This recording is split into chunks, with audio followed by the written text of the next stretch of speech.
Welcome home, my little foxes. This is your quiet corner of the night, the place where we pause, we breathe, and gently drift into dreams. Welcome to the Yawning Fox, your cozy storytelling channel. I'm so glad you're here. Thank you for sharing this quiet moment. You've done enough for today. Now it's time to rest. Let go of the to-do lists, the noise, the rush. Take a deep breath in and sigh it out. Slowly. Let your shoulders drop. Let your jaw soften. Let your hands grow still. There's nothing more you need to do, except listen. Now, imagine this, an enchanted forest bathed in twilight. The trees are tall and ancient, leaves glowing faintly with silver light, as if the moon had brushed each branch with her fingers. The air is cool and thick with the scent of pine and wildflowers. Crickets sing. Fireflies drift. Slow sparks in the hush of evening. Ahead of you, a soft fire flickers in a clearing. Its light dances over mossy stones. A circle has been made. A space just for you. A woven blanket rests nearby. Inviting, warm, safe. You walk closer. The forest welcomes your steps. You sit down. You wrap the blanket around your shoulders. The fire crackles gently. The stars peek through the trees. Here, by this fire, you are held. This moment belongs only to you. Let the day fall away. Let your mind grow quiet. Let your breath move like wind through the leaves. Tonight, by the glow of this enchanted fire, we begin a journey together. Tonight, we'll be reading from Alice's Adventures in Wonderland by Lewis Carroll, a story full of curiosity, wonder, and wild imagination. So rest, little fox, let go. Listen, our story begins. Alice was beginning to get very tired of sitting by her sister on the bank. She had nothing to do. Once or twice, she had peeped into the book her sister was reading, but it had no pictures or conversations in it. What is the use of a book, thought Alice, without pictures or conversation? So she was considering in her own mind, as well as she could, for the day was hot and made her feel very sleepy and very stupid, whether the pleasure of making a daisy chain would be worth the trouble of getting up and picking the daisies, when suddenly a white rabbit with pink eyes ran close by her. There was nothing so very remarkable in that, nor did Alice think it so very much out of the way to hear the rabbit say to itself, oh dear, I shall be late." But when the rabbit actually took a watch out of its waistcoat pocket, looked at it, and then hurried on, Alice started to her feet. It flashed across her mind that she had never before seen a rabbit with either a waistcoat pocket or a watch to take out of it. Burning with curiosity, she ran across the field after it, and fortunately, she was just in time to see it pop down a large rabbit hole under the hedge. In another moment, down went Alice. After it, never once considering how in the world she was to get out again. The rabbit hole went straight on like a tunnel for some way, and then dipped suddenly, down, so suddenly that Alice had not a moment to think about stopping herself before she found herself falling down what seemed to be a very deep well. Either the well was very deep, or she fell very slowly, for she had plenty of time as she went down to look about her and to wonder what was going to happen next. First, she tried to look down and make out what she was coming to, but it was too dark to see anything. Then she looked at the sides of the well and noticed that they were filled with cupboards and bookshelves. Here and there she saw maps and pictures hung upon pegs. She took down a jar from one of the shelves as she passed. It was labelled orange marmalade, but to her great disappointment, it was empty. She did not like to drop the jar, for fear of killing somebody underneath, so she managed to put it on one of the shelves as she fell past it. Well, thought Alice to herself. After such a fall as this, I shall think nothing of tumbling. Downstairs. How brave they'll all think me at home. Why, I wouldn't say anything about it, even if I fell off the top of the house, which was very likely true. Down, down, down. Would the fall never come to an end? I wonder how many miles I've fallen by this time, she said aloud. I must be getting somewhere near the center of the earth. Let me see. That would be 4,000 miles down, I think. For you see, Alice had learnt several things of this sort in her lessons in the schoolroom, and though this was not a very good opportunity for showing off her knowledge, still it was good practice to say it over. Yes, that's about the right distance. But then I wonder what latitude or longitude I've got to. Alice had not the slightest idea what latitude was, or longitude either. But she thought they were nice grand words to say. Presently she began again. I wonder if I shall fall right through the earth. How funny it'll seem to come out among the people that walk with their heads downward. The antipathies, I think. She was rather glad there was no one listening this time, as it didn't sound quite right. But I shall have to ask them what the name of the country is, you know. Please, ma'am, is this New Zealand or Australia? And she tried to curtsy as she spoke. Fancy curtsying as you're falling through the air. Do you think you could manage it? And what an ignorant little girl she'll think me for asking. No, it'll never do to ask. Perhaps I shall see it written up somewhere. Down, down, down. There was nothing else to do. So Alice soon began talking again. Dinah'll miss me very much tonight, I should think. Dinah was the cat. I hope they'll remember her saucer of milk at tea time. Dinah, my dear, I wish you were down here with me. Alice felt that she was dozing off, and had just begun to dream that she was walking hand in hand with Dinah, and saying to her very earnestly, Now, Dinah, tell me the truth. Did you ever eat a bat? When suddenly, thump, thump, down she came upon a heap of sticks and dry leaves. And the fall was over. Alice was not a bit hurt. She jumped up onto her feet in a moment. She looked up, but it was all dark overhead. Before her was another long passage, and the white rabbit was still in sight, hurrying down it. There was not a moment to be lost. Away went Alice, like the wind, and was just in time to hear it say as it turned a corner, Oh, my ears and whiskers, how late it's getting. She was close behind it when she turned, the corner herself, but the rabbit was no longer to be seen. She found herself in a long, low hall, which was lit up by a row of lamps hanging from the roof. There were doors all round the hall, but they were all locked, and when Alice had been all the way down one side and up the other, trying every door, she walked sadly down the middle, wondering how she was ever to get out again. Suddenly, she came upon a little three-legged table, all made of solid glass. There was nothing on it but a tiny golden key.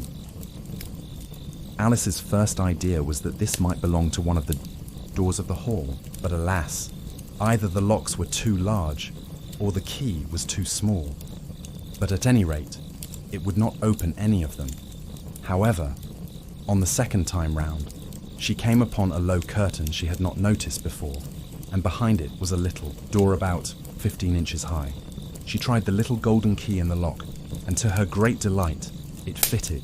She opened the door and found that it led into a small passage, not much larger than a rat hole. She knelt down and looked along the passage into the loveliest garden you ever saw. How she longed to get out of that dark hall and wander about among those bright flower beds and cool fountains. But she could not even get her head through the doorway.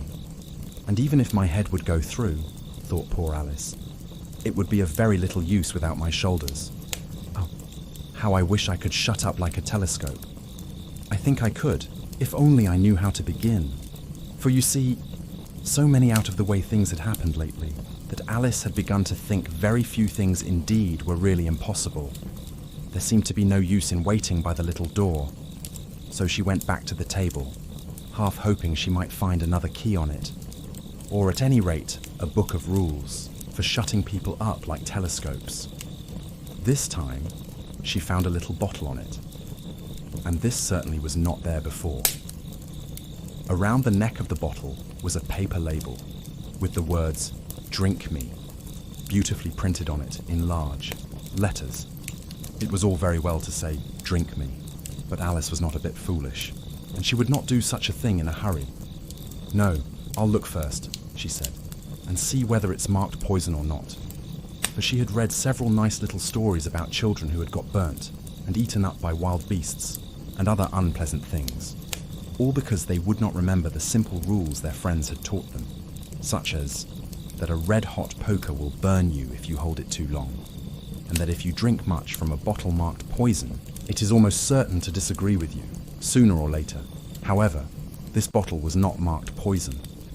So Alice ventured to taste it, and, finding it very nice, it had in fact a sort of mixed flavour of cherry tart, custard, pineapple, roast turkey, toffee, and hot buttered toast. She very soon finished it off. "What a curious feeling," said Alice. "I must be shutting up like a telescope." And so it was indeed. She was now only 10 inches high, and her face brightened at the thought that she was now the right size for going through the little door into that lovely garden. First, she waited for a few minutes to see if she was going to shrink any further. She felt a little nervous about this. "For it might end, you know," said Alice to herself, "in my going out altogether, like a candle. I wonder what I should be like then." And she tried to fancy what the flame of a candle looks like after the candle is blown out. But she could not remember ever having seen such a thing. After a while, finding that nothing more happened, she decided to go into the garden at once. But alas, when she got to the door, she found she had forgotten the little golden key, and when she went back to the table for it, she found she could not possibly reach it. She could see it quite plainly through the glass, and she tried her best to climb up one of the legs of the table, but it was too slippery, and when she had tired herself out with trying, the poor little thing sat down and cried. "Come, there's no use in crying like that," said Alice to herself rather sharply. "I advise you to leave off this minute." She generally gave herself very good advice, though she very seldom followed it, and sometimes she scolded herself so severely that she used to cry again, even while she was trying to be firm, and once she remembered trying to box her own ears for having cheated herself in a game of croquet she was playing against herself. For this curious child was very fond of pretending to be two people. But it's no use now, thought poor Alice, to pretend to be two people. Why, there's hardly enough of me left to make one respectable person. Soon, her eye fell on a little glass box that was lying under the table.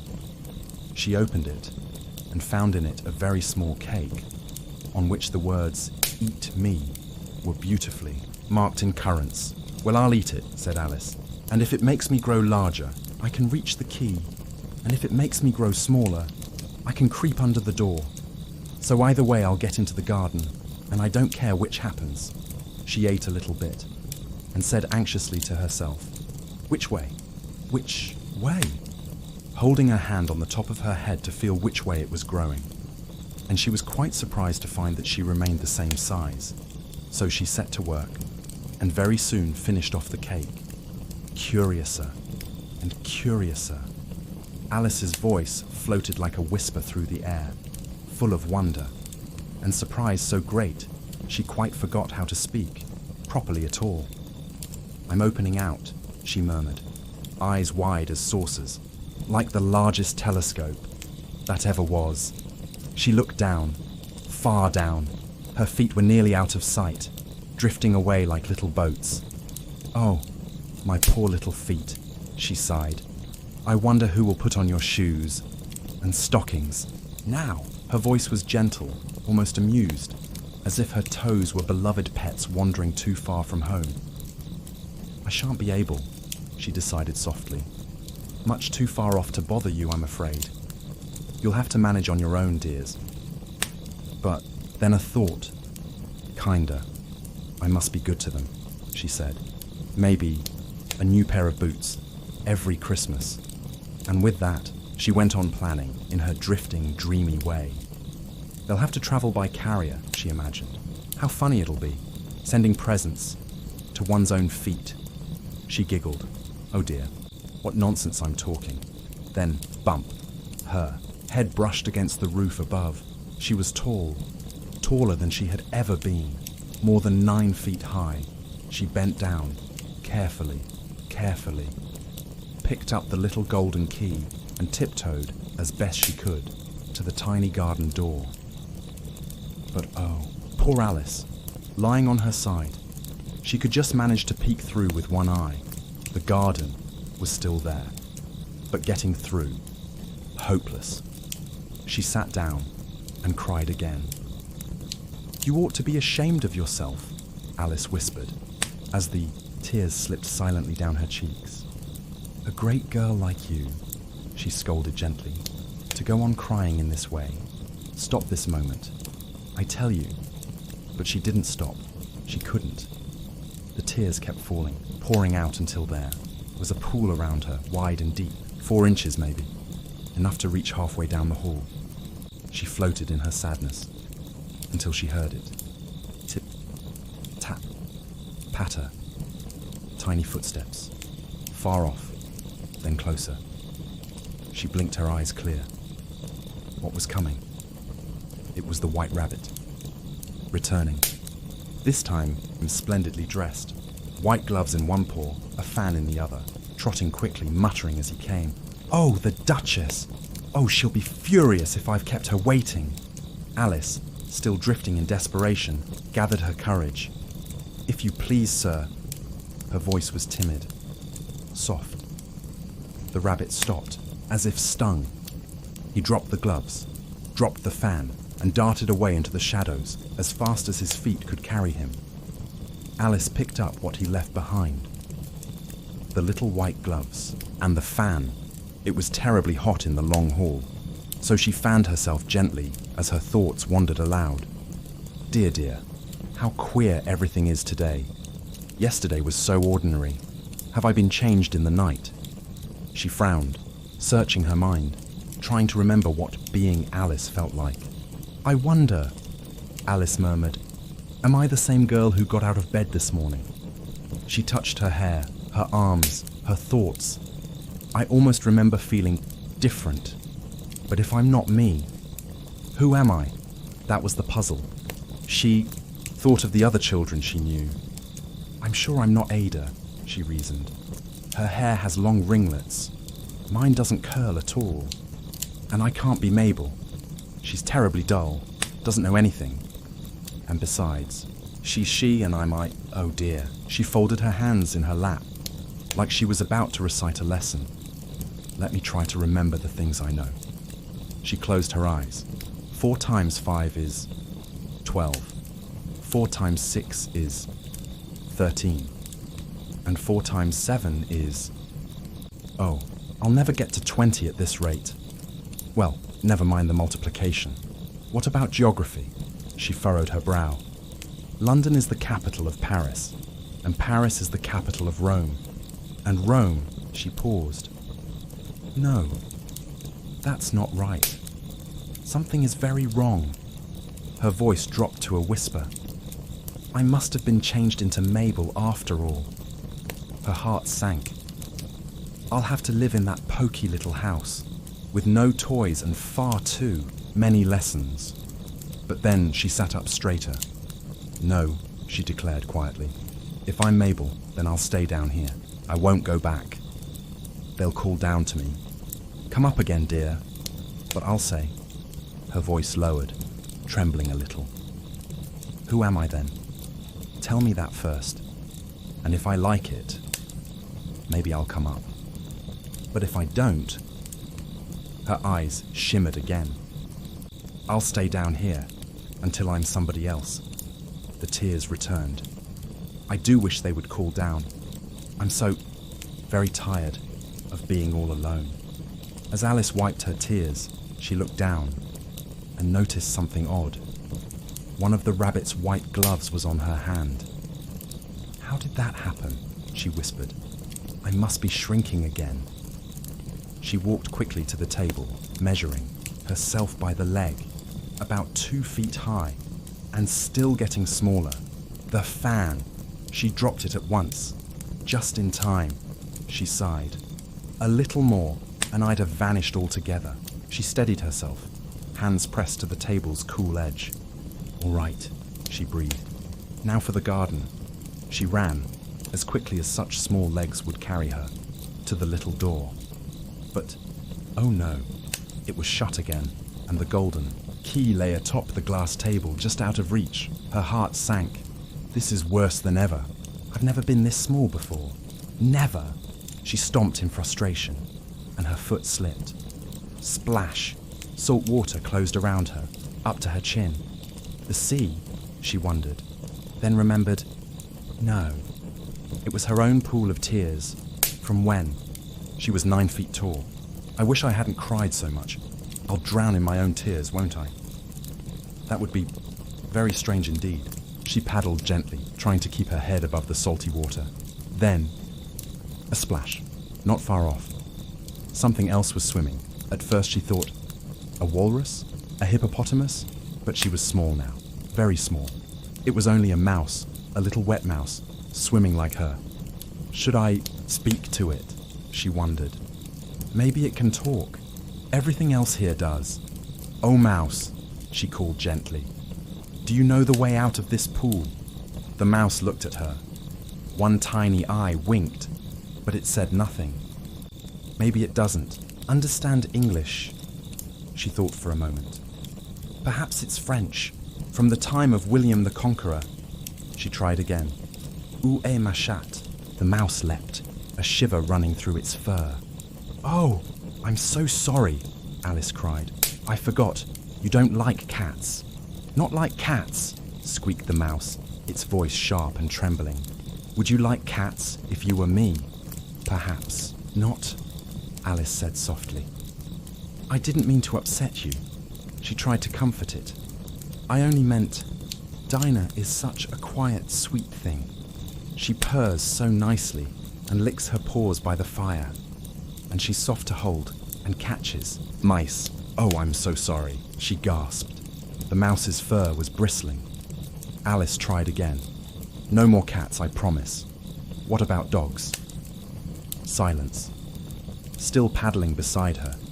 There's a sweet little dog near our house. Curly brown hair. It'll fetch things. Sit up. Beg. Alice trailed off. I think I've upset you again. The mouse was now swimming fast, tail slicing the water in quick little jerks. Mouse dear, she called after it. Come back.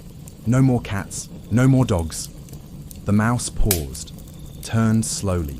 Its whiskers drooped, its little eyes pale. Let's get to shore, it said quietly. And then I'll tell you my story. Then you'll understand why I hate cats and dogs. Alice nodded. It was time. The pool had become crowded. A duck, a dodo, a lorry, an eaglet, and others, drifting in the saltwater gloom. Alice swam forward, leading the way to shore. They were indeed a queer-looking party that assembled on the bank. The birds with draggled feathers, the animals with their fur clinging close to them, and all dripping wet, cross, and uncomfortable. The first question, of course, was how to get dry again. They had a consultation about this. And after a few minutes, it seemed quite natural to Alice to find herself talking familiarly with them, as if she had known them all her life. Indeed, she had quite a long argument with the lorry who, at last turned sulky and would only say, I am older than you and must know better. And this Alice would not allow without knowing how old it was. And as the lorry positively refused to tell its age, there was no more to be said. At last, the mouse, who seemed to be a person of authority among them, called out, Sit down, all of you, and listen to me. I'll soon make you dry enough. They all sat down at once, in a large ring, with the mouse in the middle. Alice kept her eyes anxiously fixed on it, for she felt sure she would catch a bad cold if she did not get dry very soon. Ahem, said the mouse with an important air. Are you all ready? This is the driest thing I know. Silence all round, if you please. William the Conqueror, whose cause was favoured by the Pope, was soon submitted to by the English, who wanted leaders and had been of late much accustomed to usurpation and conquest. Edwin and Morcar, the Earls of Mercia and Northumbria. "Ugh," said the lorry with a shiver. "I beg your pardon," said the mouse, frowning but very politely. "Did you speak?" "Not I," said the lorry hastily. "I thought you did," said the mouse. "I proceed. Edwin and Morcar, the Earls of Mercia and Northumbria, declared for him, and even Stigand, the patriotic Archbishop of Canterbury, found it advisable." "Found what?" said the duck. "Found it." The mouse replied rather crossly. "Of course you know what it means." "I know what it means well enough when I find a thing," said the duck. "It's generally a frog or a worm. The question is, what did the Archbishop find?" The mouse did not notice this question, but hurriedly went on. "Found it advisable to go with Edgar Atheling to meet William and offer him the crown. William's conduct at first was moderate, but the insolence of his Normans—" "How are you getting on now, my dear?" it continued, turning to Alice as it spoke. "As wet as ever," said Alice in a melancholy tone. "Doesn't seem to dry me at all." "In that case," said the dodo solemnly, rising to its feet, "I move that the meeting adjourn for the immediate adoption of more energetic remedies." "Speak English," said the eaglet. "I don't know the meaning of half those long words, and, what's more, I don't believe you do either," and the eaglet bent down its head to hide a smile. Some of the other birds tittered audibly. "What I was going to say," said the dodo in an offended tone, "was that the best thing to get us dry would be a caucus race." "What is a caucus race?" said Alice. Not that she much wanted to know, but the dodo had paused, as if it thought that somebody ought to speak, and no one else seemed inclined to say anything. "Why," said the dodo, "the best way to explain it is to do it. And, as you might like to try the thing yourself some winter day, I will tell you how the dodo managed it. First, it marked out a race course, in a sort of circle. The exact shape doesn't matter, it said. And then all the party were placed along the course, here and there. There was no 1, 2, 3 and away, but they began running when they liked, and left off when they liked, so that it was not easy to know when the race was over. However, when they had been running half an hour or so, and were quite dry again, the dodo suddenly called, 'The race is over,' and they all crowded round it, panting, and asking, 'But who has won?' This question the dodo could not answer without a great deal of thought, and it stood for a long time with one finger pressed upon its forehead, the position in which you usually see Shakespeare in the pictures of him, while the rest waited in silence. At last the dodo said, 'Everybody has won, and all must have prizes.'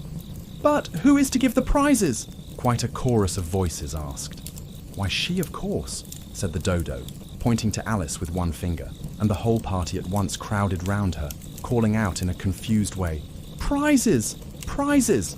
Alice had no idea what to do, and in despair, she put her hand in her pocket and pulled out a box of comfits. Luckily, the salt water had not got into it, and handed them round as prizes.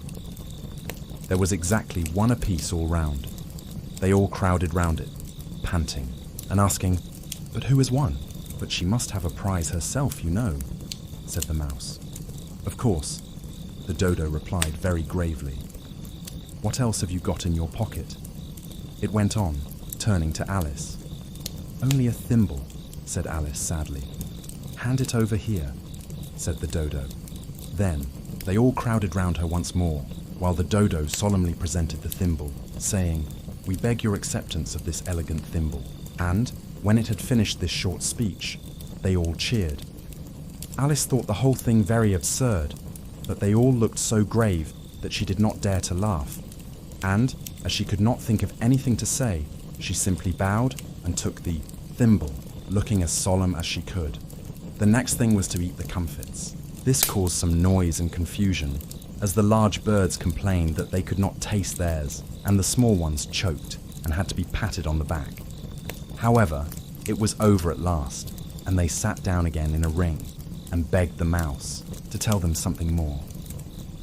You promised to tell me your history, you know, said Alice, and why it is you hate C and D, she added in a whisper, half afraid that it would be offended again. Mine is a long and sad tale, said the mouse, turning to Alice and sighing. It is a long tale, certainly, said Alice, looking down with wonder at the mouse's tail. But why do you call it sad? And she kept on puzzling about it while the mouse was speaking, so that her idea of the tale was something like this. Fury said to a mouse that he met in the house, "Let us both go to law. I will prose, cute you. Come, I'll take no day. Kneel, we must have the trial. For really this morn, I've nothing to do," said the mouse to the cur. "Such a trial, dear sir, with no jury or judge, would be waste. Our breath." "I'll be judge, I'll be jury," said Cun. "Ning, old Fury, I'll try the whole cause and condemn you to death." "You are not attending," said the mouse to Alice severely. "What are you thinking of?" "I beg your pardon," said Alice very humbly. "You had got to the fifth bend, I think." "I had not," cried the mouse angrily. "A knot," said Alice, always ready to make herself useful and looking anxiously about her. "Oh, do let me help to undo it." "I shall do nothing of the sort," said the mouse, getting up and walking away. "You insult me by talking such nonsense." "I didn't mean it," pleaded poor Alice. "But you're so easily offended, you know." The mouse only growled in reply. "Please come back and finish your story," Alice called after it, and the others all joined. In chorus, "Yes, please do." But the mouse only shook its head impatiently and walked a little quicker. "What a pity it wouldn't stay," sighed the lorry, as soon as it was quite out of sight, and an old crab took the opportunity of saying to her daughter, "Ah, my dear, let this be a lesson to you never to lose your temper." "Hold your tongue, Ma," said the young crab, a little snappishly. "You're enough to try the patience of an oyster." "I wish I had our Dinah here, I know I do," said Alice aloud, addressing nobody in particular. "She'd soon fetch it back." "And who is Dinah, if I might venture to ask the question?" said the lorry. Alice replied eagerly, for she was always ready to talk about her pet. "Dinah's our cat, and she's such a capital one for catching mice you can't think. And oh, I wish you could see her after the birds. Why, she'll eat a little bird as soon as look at it." This speech caused a remarkable sensation among the party. Some of the birds hurried off at once. One old magpie began wrapping itself up very carefully, remarking, "I really must be getting home. The night air doesn't suit my throat." And a canary called out in a trembling voice to its children, "Come away, my dears. It's high time you were all in bed." On various pretexts, they all moved off, and Alice was soon left alone. "I wish I hadn't mentioned Dinah," she said to herself in a melancholy tone. "Nobody seems to like her down here, and I'm sure she's the best cat in the world. Oh, my dear Dinah, I wonder if I shall ever see you anymore." And here, poor Alice began to cry again, for she felt very lonely and low-spirited. In a little while, however, she again heard a little pattering of footsteps in the distance, and she looked up eagerly, half hoping that the mouse had changed its mind and was coming back to finish its story. It was the White Rabbit. He was trotting slowly back again, looking all around as though he'd lost something. Alice could just hear him muttering, "The Duchess, the Duchess. Oh, my dear paws. Oh, my fur and whiskers. She'll have my head off, as sure as ferrets are ferrets. Where can I've dropped them?" Alice guessed right away that he was looking for the fan and the pair of white kid gloves. Very kindly, she began searching for them too, but they were nowhere to be found. Everything seemed changed since her swim in the pool. The great hall, with the glass table and the tiny door, had vanished completely. Soon, the rabbit noticed her and called out in a sharp voice, "Why, Mary Ann, what are you doing out here? Run home this moment and fetch me a pair of gloves and a fan. Quick now!" Alice was so startled that she took off running in the direction he pointed, without even stopping to correct him. "He took me for his housemaid," she said to herself as she ran. "How surprised he'll be when he finds out who I am. Still, I'd better take him his fan and gloves, if I can find them." As she said this, she came upon a neat little house with a bright brass plate on the door engraved with the name, W. Rabbit.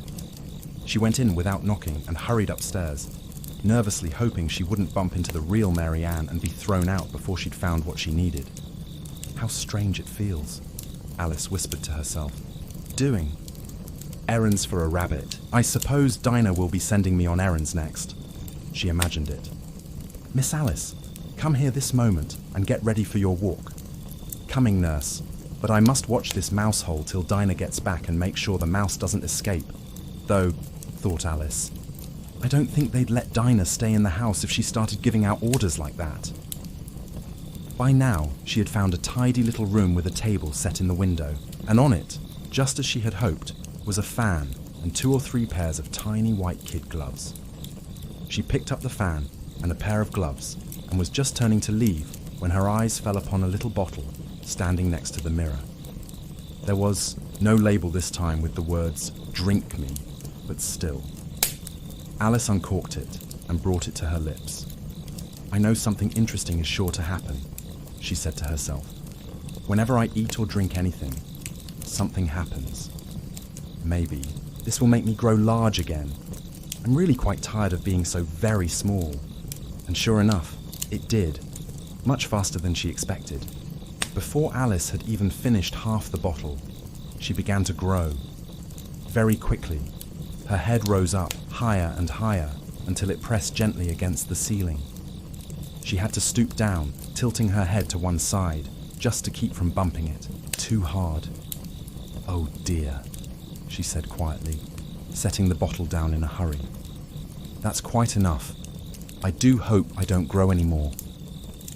But it was too late to hope. She was still growing. Soon she had to kneel on the floor. Then, even that wasn't enough. There was hardly any room now. She curled one arm around her head, pressed one elbow against the door, and kept growing. In the end, she could only stretch one arm out the window and lift one foot up the chimney. She sighed softly and whispered, "Now I can do no more, whatever happens." Thankfully, the bottle's magic seemed to stop there. She was large, yes, very large, but no longer growing. Still, it was uncomfortable. The room was far too small for her now. She couldn't move, or turn, or even rest properly. She lay there, quietly, thinking. "It was much nicer at home," she said in a small voice, "when I wasn't always changing sizes, or being told what to do by mice and rabbits." A tear slid down her cheek. "I almost wish I hadn't gone down that rabbit hole. And yet," her eyes wandered to the window. "This is a rather curious life, isn't it?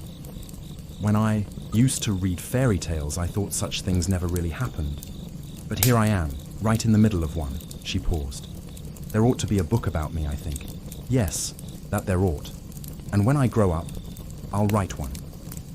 She was quiet for a moment more. "But I'm grown up now," she added sadly. "At least, there's no room to grow up anymore." She tilted her head as far as she could. "But does that mean I'll never get older? That might be a good thing. No wrinkly face, no stiff knees." Then her brow furrowed. "But lessons, always lessons to learn, forever. Oh, I shouldn't like that at all." She gave a soft sigh and answered herself aloud. "Oh, you foolish Alice. How can you learn anything in here? There's hardly room for you, let alone any books." And so she went on, speaking gently to herself as the room held its silence. But then, a voice. It called from outside. "Mary Ann! Mary Ann!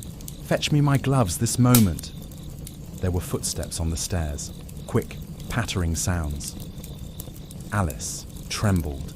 She was now 1,000 times larger than the rabbit, but she forgot that entirely. She was simply afraid. The little rabbit had reached the door. He pushed at it once, then again, but Alice's elbow, pressed tight behind it, wouldn't let it budge an inch. She heard him huff softly and mutter to himself, "Then I'll go round and get in at the Window, Alice blinked. Oh no, you won't, she thought. She listened carefully, waiting, and when she heard the faintest sound just below the window, a soft shuffle of feet, she quickly stretched out her hand. She made a sudden snatch in the air, but caught nothing.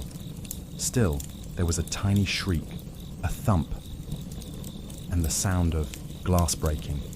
Alice frowned. Perhaps he fell into a cucumber frame, she whispered. Then came a louder voice, a bit gruff and rather cross. Pat, Pat, where are you? Another voice, new and unfamiliar, answered. Sure, I'm here. Sir, digging for apples, Your Honor. Digging for apples, snapped the rabbit. Come help me out of this, will you? There was more glass breaking. Alice listened quietly. Then came the rabbit's voice again. Now, Pat, what's that in the window? Pat sounded confused. Sure, it's an arum, Your Honor. An arm, you goose. Who ever saw one that size? It fills the whole window. Sure it does, sir. But it's an arm all the same. Well, it's got no business being there. Go take it away. Silence fell again, and Alice could hear soft whispers outside the house. Things like, sure, I don't like it at all. And, do as I say, you coward. Then, quickly now. Alice reached out again. Another sudden snatch in the air. 2 more shrieks. More glass. Alice sighed. What a number of cucumber frames there must be, she said softly. I wonder what they'll try next. She waited, very still. Then, in the quiet, she heard wheels, small cart wheels, rattling over pebbles, and voices. Many voices, all talking together. Where's the other ladder? Bill's got it. Here, tie them together, quick now. Will the roof hold? Mind that loose slate. Catch hold of this rope. Crash. Who did that? Bill. I think. Then came the words Alice had been expecting. Bill's to go down the chimney. She sat up. Well, as much as she could. Oh, so Bill is coming down the chimney, is he? She said to herself. They do seem to put everything on poor Bill. She looked toward the fireplace. It's quite narrow, but I think I can kick just a little. Alice drew her foot back as far down the chimney as it could go. She waited. She heard a gentle scratching, then a faint scrambling noise. A little creature, climbing down carefully. This must be Bill, she whispered, and just as the sound reached her, she gave a sharp, sudden kick. There was a pause, and then an uproar outside. There goes Bill! Catch him! Hold him up, don't let him faint! Alice smiled just a little. Then came more voices. Brandy, quick! Don't choke him! What happened, old fellow? And then, soft and squeaky, came Bill's voice. Well, I hardly know. No more, thank you. I'm better now. Something came at me like a jack-in-the-box, and up I went. Like a skyrocket. So you did, old fellow, said another voice. But then came something that made Alice sit up straight. We must burn the house down. It was the rabbit's voice. Alice didn't wait. She called out as loud as she could. If you do, I'll set Dinah at you. Everything went quiet. Very, very quiet. Alice held her breath. Then, slowly, the voices returned. Quieter this time. The rabbit again. A barrowful will do, to begin with. A barrowful of what? Alice wondered aloud. She didn't have to wonder long. A rattle, a ping, a pat-pat-pat against the floor. Pebbles, tiny ones, being tossed through the window. Some even hit her on the cheek. Alice had had enough. You'd better not do that again, she shouted. Silence again. Then, something curious. The little pebbles lying on the floor were turning into cakes. Alice blinked. Bright little cakes, right there at her feet. Oh, she said, if I eat one of these. She thought very carefully. It surely can't make me larger, so it must make me smaller. I hope it's enough to help me get out. She picked up one of the tiny cakes. It was warm. She took a bite, and instantly, she began to shrink. Down, down, down, until she was small enough to squeeze through the door. Out of the house she ran, as quick as her little feet could carry her. There was a crowd waiting. Tiny animals and birds, all gathered outside.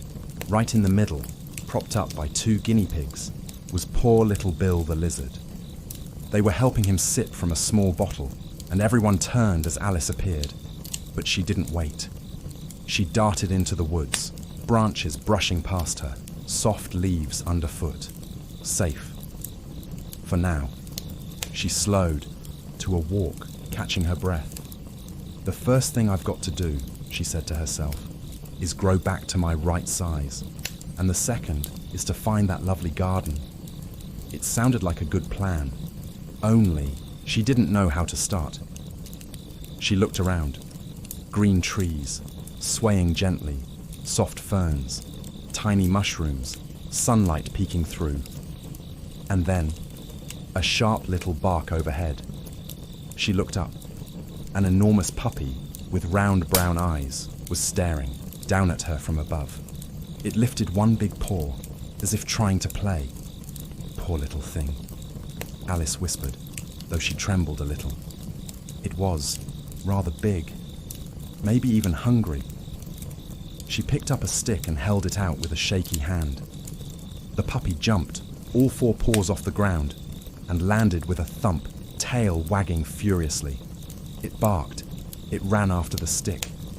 It tumbled head over heels, chasing it through the grass. Alice giggled nervously and darted behind a thistle. The puppy charged the stick again, its bark more excited than ever.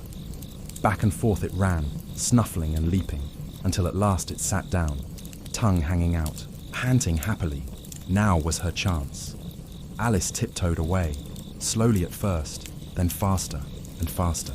She didn't stop until the puppy's bark had faded far, far into the distance. She leaned against a buttercup to rest. The petals brushed her cheek, cool and soft. What a sweet puppy, she sighed. I'd have liked to teach it tricks, if I'd only been the right size. She looked around. Oh dear, I almost forgot. I still need to grow up again. She sat down, hands in her lap. But what should I eat or drink? The flowers didn't offer any ideas, nor did the grass. But there, just ahead, was a very large mushroom. It was as tall as she was. She looked under it, around it, behind it. And then she thought, what's on top of it? She stood on tiptoe. She stretched. And when her eyes peeked just over the edge, she saw something most surprising. A large blue caterpillar, sitting cross-legged. Very still. It had its arms folded and a long, thin hookah in its mouth. Smoke curled gently into the air like soft little clouds. It didn't look at Alice. It didn't speak. It simply sat, very quietly. And so did she, watching, wondering, waiting. The caterpillar and Alice looked at each other for quite some time. Neither said a word. The smoke from the hookah curled into the warm air. Soft little rings, melting into the sky. At last, the caterpillar removed the hookah from its mouth and said, in a slow, sleepy drawl, "Who are you?" Alice didn't feel encouraged. I hardly know, sir," she said, shyly. "At least, I knew who I was when I got up this morning, but I think I've been changed. Several times since then." The caterpillar frowned. "What do you mean by that?" it asked sternly. "Explain yourself." Alice shifted her feet and tried her best. "I can't explain myself, I'm afraid, because I'm not myself, you see." "I don't see," said the caterpillar. Alice gave a polite little nod. "I'm afraid I can't put it any clearer, sir, because I don't understand it myself. It's terribly confusing, being so many different sizes in just one day." The caterpillar took a long puff. "It isn't," it said flatly. "Well, perhaps you haven't found it so yet," said Alice. "But when you have to turn into a chrysalis, you will one day, you know, and then into a butterfly. I imagine that would feel a bit strange, wouldn't it?" "Not a bit," said the caterpillar. Alice blinked. "Well, perhaps your feelings are different. All I know is it would feel very queer to me." The caterpillar narrowed its eyes. "You," it said, with a hint of a sneer. "Who are you?" And, just like that, They were back at the beginning. Alice was starting to feel a little cross. She stood tall, well, as tall as she could at that size, and said firmly, "I think you ought to tell me who you are first." The caterpillar blew a slow cloud of smoke. Why, that was a tricky one. Alice opened her mouth, then closed it again. There didn't seem to be any good answer, and the caterpillar didn't seem to be in a very pleasant mood, so she turned to leave. But just then, its sleepy voice floated after her. "Come back. I've something important to say." Alice stopped. She turned around slowly, her shoes whispering in the soft grass. The caterpillar was looking at her through a little curl of smoke. "Keep your temper," it said. Alice blinked. She pressed her lips together, then smiled, very small. "Is that all?" she asked, as kindly as she could. "No," said the caterpillar. And then it puffed and puffed and puffed some more. For a long time, it said nothing. So Alice waited. She folded her hands and watched the smoke float like slow balloons into the air. At last, the caterpillar stretched its arms, took the hookah from its mouth, and looked at her again. "So," it said, "you think you're changed, do you?" "I'm afraid I am, sir," said Alice with a sigh. "I can't remember things the way I used to, and I don't stay the same size for 10 minutes. "Can't remember. What things?" asked the caterpillar. Alice frowned. "Well, I tried to say, 'How doth the little busy bee?' but it came out all wrong." She looked down, her voice very quiet now. The caterpillar looked at her carefully. Then it said, "Repeat. You are old, Father William." Alice folded her hands again. She took a breath and began, "You are old, Father William," the young man said, "and your hair has become very white, and yet you incessantly stand on your head. Do you think at your age it is right?" "In my youth," Father William replied to his son, "I feared it might injure the brain, but now that I'm perfectly sure I have none, why, I do it again and again." "You are old," said the youth, "as I mentioned before, and have grown most uncommonly fat, yet you turned a back somersault in at the door. Pray, what is the reason of that?" "In my youth," said the sage, as he shook his grey locks, "I kept all my limbs very supple by the use of this ointment. 1 shilling the box. Allow me to sell you a couple."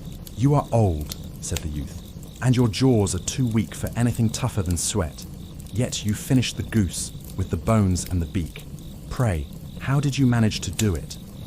"In my youth," said his father, "I took to the law and argued each case with my wife, and the muscular strength which it gave to my jaw has lasted the rest of my life." "You are old," said the youth. "One would hardly suppose that your eye was as steady as ever. Yet you balanced an eel on the end of your nose.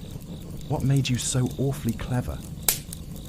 "I have answered 3 questions, and that is enough," said his father. "Don't give yourself airs. Do you think I can listen all day to such stuff? Be off, or I'll kick you downstairs." Alice finished. She looked up, blinking. The caterpillar stared. "That is not said right," it said at last. Alice gave a little shrug. "Not quite right, I'm afraid," she said softly. "Some of the words got changed, I think." "It is wrong from beginning to end," the caterpillar said firmly. And then they both sat in perfect silence for some minutes. After the silence, the caterpillar spoke again, very slowly. "What size do you want to be?" it asked. Alice blinked. "Oh, I'm not particular as to size," she said quickly. "Only, one doesn't like changing so often, you know." "I don't know," said the caterpillar. That was all. Alice didn't answer. She was starting to feel cross. She had never been contradicted so much in all her life, and still, she tried to be polite. The caterpillar looked at her again. "Are you content now?" it asked. Alice thought for a moment. "Well, I should like to be a little larger, sir, if you wouldn't mind," she said carefully. 3 inches is such a wretched height to be. At that, the caterpillar stood up quite straight. It was exactly 3 inches high. It is a very good height indeed, it said rather sharply. Alice looked down and wriggled her toes. But I'm not used to it, she said, almost in a whisper. She thought to herself, I do wish these creatures wouldn't get offended so easily. The caterpillar gave her a long, smoky look. You'll get used to it in time, it said at last, and with that, it placed the hookah back in its mouth and began to smoke again, quietly. Alice waited. She waited as patiently as she could. In a minute or two, the caterpillar stretched again, yawned once or twice, shook itself, and slowly climbed down from the top of the mushroom. It began to crawl away into the tall grass. Just as it vanished behind a stalk, it turned back and said, "One side will make you grow taller, and the other side will make you grow shorter." Alice sat up straighter. "One side of what? The other side of what?"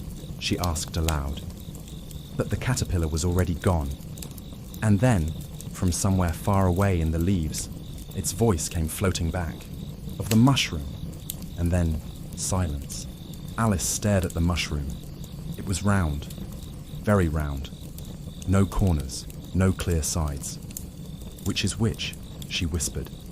Still, she stretched out her arms, reaching all the way around it, and broke off a bit from each edge, one in her left hand, one in her right. "Now then," she said, lifting the right-hand piece. She took a tiny nibble, and instantly, bang! Her chin struck her foot. She was shrinking fast. Panicked, she grabbed the left-hand piece and squeezed her mouth open, barely, and ate a bite. Slowly. Slowly, her head began to rise. "Come, my head's free at last," she cried. But then, she looked down. Oh, my shoulders. Where have they gone? All she could see was a very, very long neck, stretching down like a white ribbon into a sea of green leaves. She wiggled her fingers. Somewhere far below, she saw the tops of trees tremble. "My hands," she called, but they didn't wave back. So, she bent her neck, gently curving it like a snake. Zigzagging downward, she dipped through the air, trying to reach the leaves below. But just then, swoosh, a sharp hiss, a great flap of wings. Something flew into her face. "Serpent," screamed a pigeon, beating her with its wings. "I'm not a serpent," Alice cried, blinking feathers from her eyes. "Serpent, I say again," huffed the pigeon, its breath puffing like clouds. "I've tried everything, roots, banks, hedges, but those serpents always find me." Alice said nothing. She thought it best to wait. The pigeon's feathers fluffed up in frustration. "Hatching eggs is hard enough," it moaned. "But now I must be on guard night and day. No sleep at all." Alice began to understand. She spoke gently. "I'm very sorry you've been bothered," she said. "And just when I thought I'd found the highest tree," wailed the pigeon. "And here you come, slithering from the sky." Alice opened her mouth to explain, but the pigeon cut her off. "Ugh, serpent! But I'm not!" cried Alice. I'm a... She stopped. What was she? "Well, what are you?" demanded the pigeon. I'm a little girl," Alice said slowly, though she wasn't entirely sure anymore. The pigeon squinted suspiciously. "A likely story," it said. "Never saw a little girl with a neck like that. You're a serpent, and that's the end of it." Alice blinked. "I have tasted eggs," she admitted softly. "But little girls eat eggs too." "I don't believe it," said the pigeon, crossing its wings. "And if they do, then they're just a kind of serpent, that's all." Alice had never thought of it that way. She sat quietly, wondering. The pigeon fluffed its feathers one last time. "You're after eggs. I know it. And I don't care if you're a girl or a serpent. Just be off." And with that, the pigeon dropped back into its nest and grumbled itself to sleep.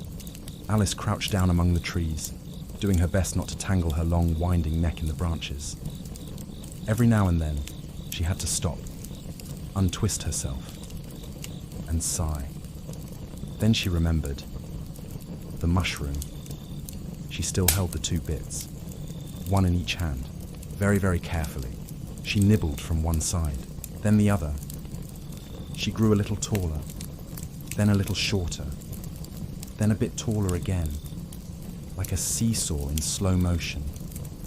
At last, after many careful bites, she returned to her usual size, and it felt very strange.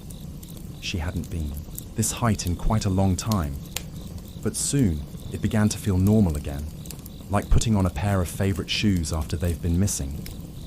She smiled to herself and whispered, "Come, there's half my plan done now." But her smile faded, just a little. How puzzling all these changes are. I'm never quite sure what I'm going to be from one minute to the next. She shook her head and looked around. Well, I'm back to my right size. The next thing is, how do I get into that beautiful garden? She took a few slow steps. And suddenly, there it was. An open place. Quiet. Still. And in the middle, a little house. Very small. Only about 4 feet tall. Alice stopped and looked at it carefully. Whoever lives there, she thought. It'll never do to come upon them this size. Why, I'd frighten them out of their wits. So she took a nibble, just a little, from the right-hand bit of mushroom, and slowly, gently, she began to shrink once more. She waited, small and quiet, just outside the little house. The wind whispered through the trees. The caterpillar was gone, and the garden still waited, somewhere ahead. For a moment or two, Alice stood still, very still, just outside the little house. She stared and wondered what to do next, when suddenly, out of the woods, came a footman in a fancy coat. He had big eyes and a long, smooth face, like a fish. Yes, a fish. He ran up to the door and knocked loudly, and who should answer but another footman, this one with wide, froggy eyes and hair all powdered and curled like whipped cream. "A letter for the Duchess," said the fish footman, pulling a large envelope from under his arm, nearly as big as he was. "It's from the Queen. An invitation to play croquet." The frog footman nodded seriously and repeated with just a tiny twist in the words, "From the Queen, an invitation for the Duchess to play croquet." Then, they bowed so low that their curls got tangled together. Alice had to duck behind a tree. She was laughing so hard she might have burst. When she peeked again, the fish footman was gone, and the frog footman was sitting on the ground, staring dreamily up into the sky. Alice stepped timidly toward the door and knocked. The frog footman didn't look at her. He said slowly, "There's no use in knocking." Alice blinked. "Why not?" "For 2 reasons," he said. "1, because I'm on the same side of the door as you, and 2, because there's such a racket inside that no one would hear you." And he was right. From behind the door came crashing, clanging, howling, sneezing. It was a most dreadful sound. "Please then," Alice asked, "how am I to get in?" But the footman kept talking, eyes still fixed on the sky. "There might be some sense in knocking," he said slowly. "If we had the door between us, like if you were inside, I could let you out." Alice frowned. "Well," she muttered, "perhaps he can't help it. His eyes are nearly on top of his head." She tried again. "But how am I to get in?" "I shall sit here," said the footman, "until tomorrow." Just then, the door flew open and a plate came sailing out. Zing! Right past his nose and into a tree with a crash. "Or next day, maybe," he continued without a blink. Alice, growing impatient, raised her voice. "How am I to get in?" "Are you to get in at all?" the footman replied dreamily. "That's the first question, you know." Alice sighed. "All these creatures argue so much. It's enough to drive one mad." "I shall sit here," he repeated, "on and off, for days and days." "What am I to do then?" cried Alice. "Anything you like," said the footman, and he began to whistle. Alice had had quite enough of him. "He's perfectly idiotic," she declared, and opened the door herself. The door led right into a kitchen. But oh, what a kitchen it was. It was full of smoke. Thick, peppery smoke. So thick, Alice could barely see. In the very middle, sitting on a three-legged stool, was a woman. A duchess. She was holding a baby in her lap. Near the fire stood the cook. She was stirring a big, bubbling cauldron, and the smell of pepper was everywhere. Alice sniffled. "There's certainly too much pepper in that soup," she whispered, half sneezing. Even the duchess sneezed. The baby sneezed. The walls seemed to sneeze, but the cook did not sneeze. She just kept stirring. And then Alice noticed something else. A big furry cat was sitting on the hearth, smiling. Not a regular smile. A wide ear-to-ear grin that never moved.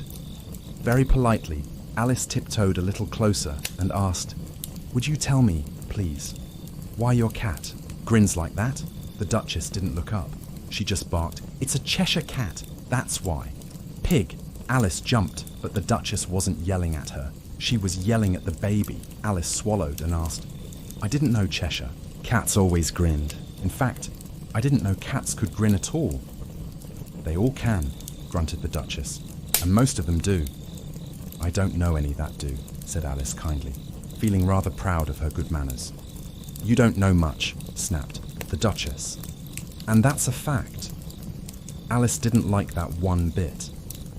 But just then, the cook lifted the cauldron off the fire and began throwing things. Spoons, plates, fire irons. A rain of pots and pans flew through the smoky air right toward the duchess and the baby. Crash! Bang! The duchess didn't blink. The baby kept wailing and sneezing. Alice jumped back, her heart racing. "Oh, mind what you're doing," she cried. "There goes his precious nose." A huge saucepan had just missed it.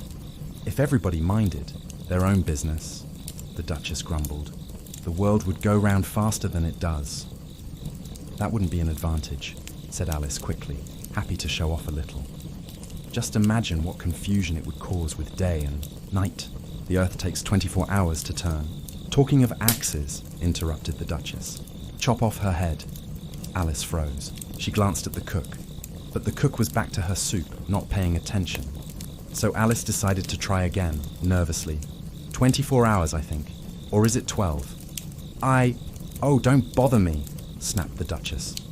"I never could abide figures." She began to rock the baby, singing it a lullaby. But it was the strangest lullaby Alice had ever heard. "Speak roughly to your little boy and beat him when he sneezes. He only does it to annoy because he knows it teases." Then came the chorus, loud and dreadful. "Wow, wow, wow." The cook joined in. The baby wailed even louder, and the duchess, she kept bouncing the child so violently that Alice could barely believe her eyes. "I speak severely to my boy. I beat him when he sneezes, for he can thoroughly enjoy the pepper when he pleases." Wow, wow, wow, the baby squealed. The pots rattled. And just when Alice thought it could get no stranger, the duchess said, "Here, you may nurse it a bit if you like." And she threw the baby at Alice. Alice caught the baby, but only just. It was the oddest little creature she'd ever held. Its arms and legs flew out in all directions, like a starfish. It snorted and wriggled like a tiny steam engine, doubling up and straightening out so much that Alice could hardly keep a grip on it. She did her best to figure out how to hold it.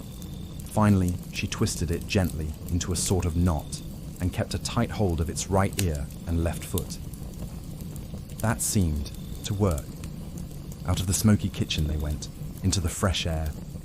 Alice looked down at the baby in her arms. "If I don't take this child away," she thought, "they're sure to kill it in a day or two. Wouldn't it be murder to leave it behind?" She said those last words out loud. The baby grunted in reply. "Don't grunt," said Alice softly. "That's not a proper way of expressing yourself."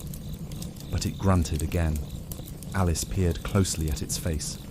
Its nose was turning up. More, like a snout than a baby's nose. Its eyes were growing smaller and smaller. She didn't like the look of it at all.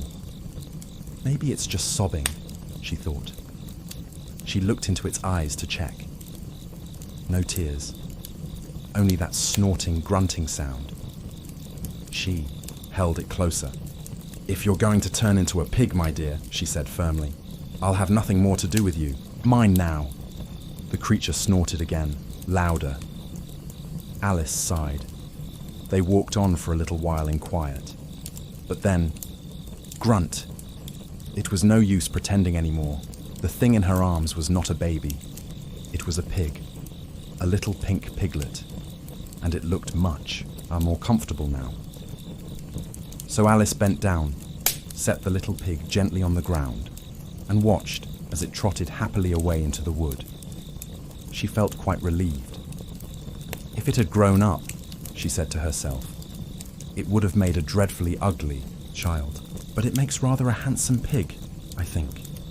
She smiled quietly to herself, and began thinking of other children she knew. Some of them might do very well as pigs, she thought, and just as she was wondering how one might turn a child into a pig, she stopped, because a large grin was floating in the air just ahead, and then the rest of the cat appeared. There it was, a cat sitting on the branch of a tree just a few yards off. It was grinning, a wide, dreamy, toothy grin. Alice looked at it carefully. It seemed friendly, but it had very long claws and a great many teeth. So Alice spoke carefully. "Cheshire Puss," she began, a little nervous, unsure if it liked that name. But the cat just grinned wider.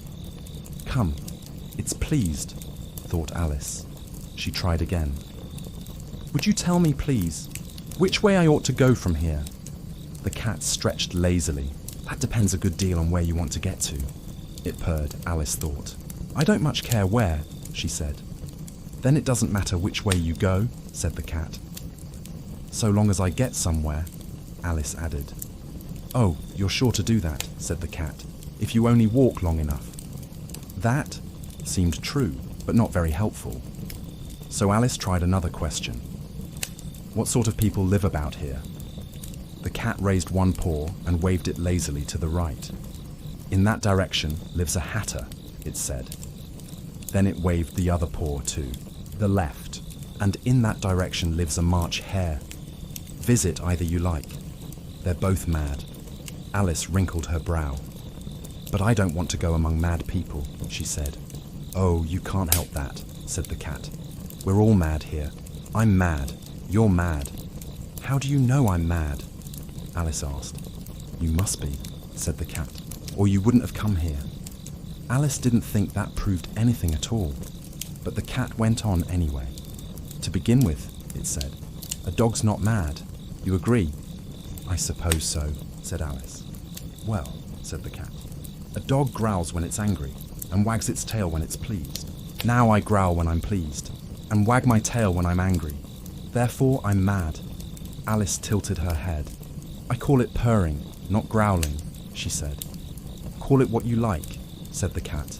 "Do you play croquet with the Queen today?" "I'd like to," said Alice, "but I haven't been invited yet."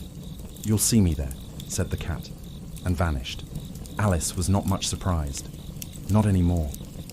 Strange things happened here, as naturally as clouds drifted by in the sky. So, she just stood for a moment, looking at the spot where the cat had been, and, suddenly, it was back, floating again on that same branch, calm as ever. "By the by," said the cat, "what became of the baby?" Alice answered very softly, as if it were the most ordinary thing in the world. "It turned into a pig," she said. "I thought it would," said the cat, and vanished again. Alice waited, just a little longer, half expecting it to pop back once more. But it didn't. So, at last, she began walking in the direction where the March hare was said to live. "I've seen hatters before," she said to herself. "The March hare will be much the most interesting, And perhaps, as this is May, he won't be quite as mad as he was in March. But just as she said this, she looked up, and there was the cat again, lounging in the tree, as if it had never left. "Did you say pig or fig?" it asked, with a lazy flick of its tail. "I said pig," said Alice. "And I wish you wouldn't keep appearing and vanishing so suddenly. It makes one quite giddy."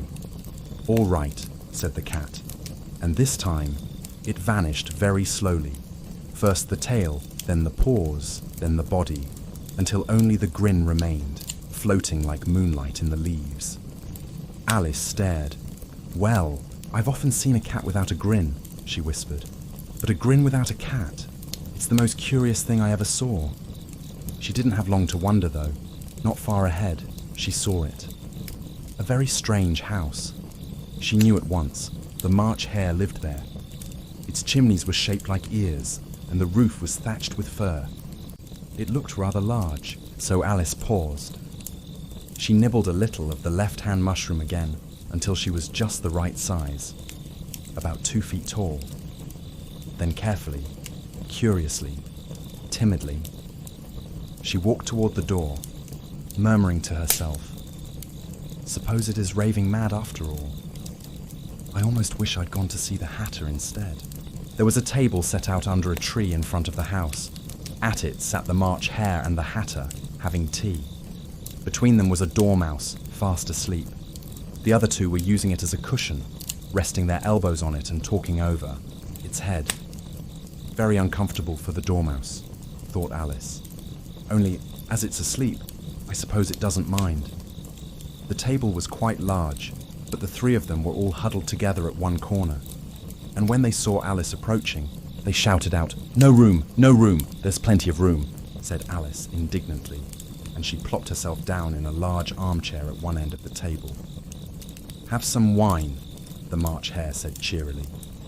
Alice looked all around, but there was nothing on the table but tea. "I don't see any wine," she said. "There isn't any," said the March Hare. "Then it wasn't very civil of you to offer it," Alice snapped. "It wasn't very civil of you to sit down without being invited," said the March Hare.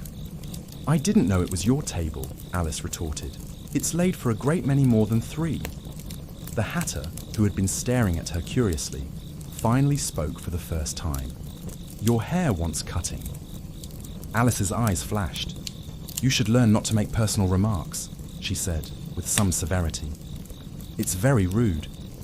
The Hatter opened his eyes very wide, but said only, "Why is a raven like a writing desk?" Alice perked up. "Come, we shall have some fun now," she thought. "I'm glad they've begun asking riddles. I believe I can guess that one," she added aloud. "Do you mean you think you can find out the answer to it?" asked the March Hare. "Exactly so," said Alice. "Well then," said the March Hare, "you should say what you mean." "I do," said Alice quickly. "At least, I mean what I say. That's the same thing, you know." "Not the same thing a bit," said the Hatter. "Why, you might just as well say that I see what I eat is the same thing as I eat what I see. Or that I like what I get is the same as I get what I like," added the March Hare. "Or that I breathe when I burr. Sleep is the same as I sleep when I breathe," mumbled the dormouse in its sleep. "It is the same thing with you," said the Hatter. And with that, the conversation dropped into silence. The party sat still for a minute, while Alice tried to remember everything she knew about ravens and writing desks, which wasn't much. Then, the Hatter stirred. "What day of the month is it?" he asked Alice, pulling a pocket watch from his waistcoat and peering at it nervously. Alice thought for a moment. "The 4th. 2 days wrong?" groaned the Hatter. "I told you butter wouldn't suit the works." He scowled at the March Hare. "It was the best butter," said the Hare meekly. "Yes, but some crumbs must have got in as well," grumbled the Hatter. "You shouldn't have put it in with the bread knife." The March Hare took the watch, looked at it gloomily, then dunked it straight into his tea. He peered at it again and muttered, "It was the best butter, you know." Alice, curious, looked over his shoulder. "What a funny watch," she said. "It tells the day of the month, but not the time. Why should it? Muttered the Hatter. Does your watch tell you what year it is? Of course not, said Alice, because it stays the same year for a long time. Which is just the case with mine, said the Hatter. Alice was thoroughly puzzled. The Hatter's words made no sense, and yet, oddly, they were still in English. I don't quite understand, she said politely. The Dormouse is asleep again, said the Hatter, and he poured some hot tea on its nose. The Dormouse jerked and muttered, Of course, just what I was going to remark myself. Then the Hatter turned to Alice again. Have you guessed the riddle yet? No, I give it up, Alice said. What's the answer? I haven't the slightest idea, said the Hatter. Nor I, said the March Hare. Alice sighed. I think you might do something better with the time than wasting it asking riddles that have no answers. If you knew time as well as I do, said the Hatter, you wouldn't talk about wasting it. It's him. I don't know. What do you mean, said Alice. Of course you don't, the Hatter scoffed. I dare say you've never spoken to time. Perhaps not, Alice admitted. But I do know I have to beat time when I learn music. Ah, that explains it, the Hatter cried. He won't stand beating. If you only kept on good terms with time, he'd do almost anything for you. Suppose it were 9 o'clock in the morning. Time to begin lessons. You'd only have to whisper a hint to time, and round goes the clock in a twinkling. 1:30, dinner time. I only wish it was, whispered the March Hare. That would be grand, said Alice thoughtfully. But I shouldn't be hungry for it, you know. Not at first, perhaps, said the Hatter, but you could keep it at 1:30 as long as you liked. Is that how you manage? Asked Alice. The Hatter's face fell. Not I, he sighed. We quarrelled last March, just before he went mad, you know, pointing to the March Hare. It was at the Queen of Hearts' grand concert. I had to sing, Twinkle, Twinkle, Little Bat, how I wonder what you're at. I've heard something like it, said Alice. It goes on, the Hatter said. Up above the world you fly, like a tea tray in the sky. Twinkle, twinkle. Just then the Dormouse stirred, mumbling in its sleep. Twinkle, twinkle, twinkle, twinkle. It went on so long they had to pinch it to make it stop. Well, I'd hardly finished the first verse, said the Hatter, when the Queen shouted, He's murdering the time, off with his head. How dreadfully savage, exclaimed Alice. And ever since then, said the Hatter mournfully, time won't do a thing I ask. It's always 6 o'clock now, said the Hatter with a deep, weary sigh. Alice blinked. A strange idea came to her. Is that the reason so many tea things are put out here? Yes, that's it, said the Hatter. It's always tea time, and there's no time to wash the things in between. Then you keep moving round, I suppose? Said Alice. Exactly so, said the Hatter, as the things get used up. But what happens when you come to the beginning again? Alice ventured to ask. Suppose we change the subject, said the March Hare with a yawn. I'm getting tired of this. I vote the young lady tells us a story. I'm afraid I don't know one, said Alice, a bit startled by the idea. Then the Dormouse shall, they both cried. Wake up, Dormouse. And they pinched it sharply on both sides. The Dormouse stirred slowly. Its eyes opened. Just a crack. I wasn't asleep, it said in a raspy, drowsy voice. I heard every word you fellows were saying. Tell us a story, said the March Hare. Yes, please do, said Alice gently. And be quick about it, added the Hatter, or you'll be asleep again before it's done. The Dormouse took a breath and began in a hurried whisper. Once upon a time there were 3 little sisters. Their names were Elsie, Lacey, and Tilly, and they lived at the bottom of a well. Alice tilted her head. What did they live on? She asked. She was always very curious about food. They lived on treacle, said the Dormouse after a pause. They couldn't have, said Alice gently. They'd have been ill. So they were, said the Dormouse. Very ill. Alice tried to imagine it. 3 little girls at the bottom of a well, living on sticky black syrup. She gave up. But why did they live at the bottom of a well? Take some more tea, said the March Hare. I've had nothing yet, said Alice crossly, so I can't take more. You mean you can't take less, said the Hatter. It's very easy to take more than nothing. Nobody asked your opinion, said Alice. Who's making personal remarks now? The Hatter said triumphantly. Alice flushed and didn't reply. She took a bit of tea and bread and butter instead. Then she turned again to the Dormouse. Why did they live at the bottom of a well? The Dormouse thought for a long time. It was a treacle well, it said at last. There's no such thing, Alice began, her voice rising in protest. Shh, shh, said the Hatter and the March Hare together. The Dormouse looked sulky. If you can't be civil, it muttered, you'd better finish the story yourself. No, please go on, said Alice quickly. I won't interrupt again. I dare say there may be one. One, indeed, the Dormouse huffed, but it agreed to continue. And so these three little sisters, the Dormouse continued. They were learning to draw, you know. Alice leaned in, curious. What did they draw? She asked, forgetting her promise not to interrupt. Treacle, said the Dormouse, without a pause. I want a clean cup, interrupted the Hatter suddenly. Let's all move one place on. He stood up as he spoke, and everyone followed. The Dormouse moved into the Hatter's seat. The March Hare took the Dormouse's spot, and Alice, somewhat reluctantly, sat where the March Hare had been. It did her no good. The March Hare had just upset the milk jug into his plate, and now Alice had a damp, milky mess in front of her. Still, not wanting to upset the Dormouse again, she tried to continue politely. But I don't understand, she said gently. Where did they draw the treacle from? You can draw water from a water well, the Hatter snapped. So I should think you could draw treacle from a treacle well. Stupid. Alice frowned but didn't answer. Instead, she turned again to the Dormouse. But they were in the well, she said softly. Of course they were, said the Dormouse. Well in. Alice blinked, confused. She let the Dormouse go on without further questions.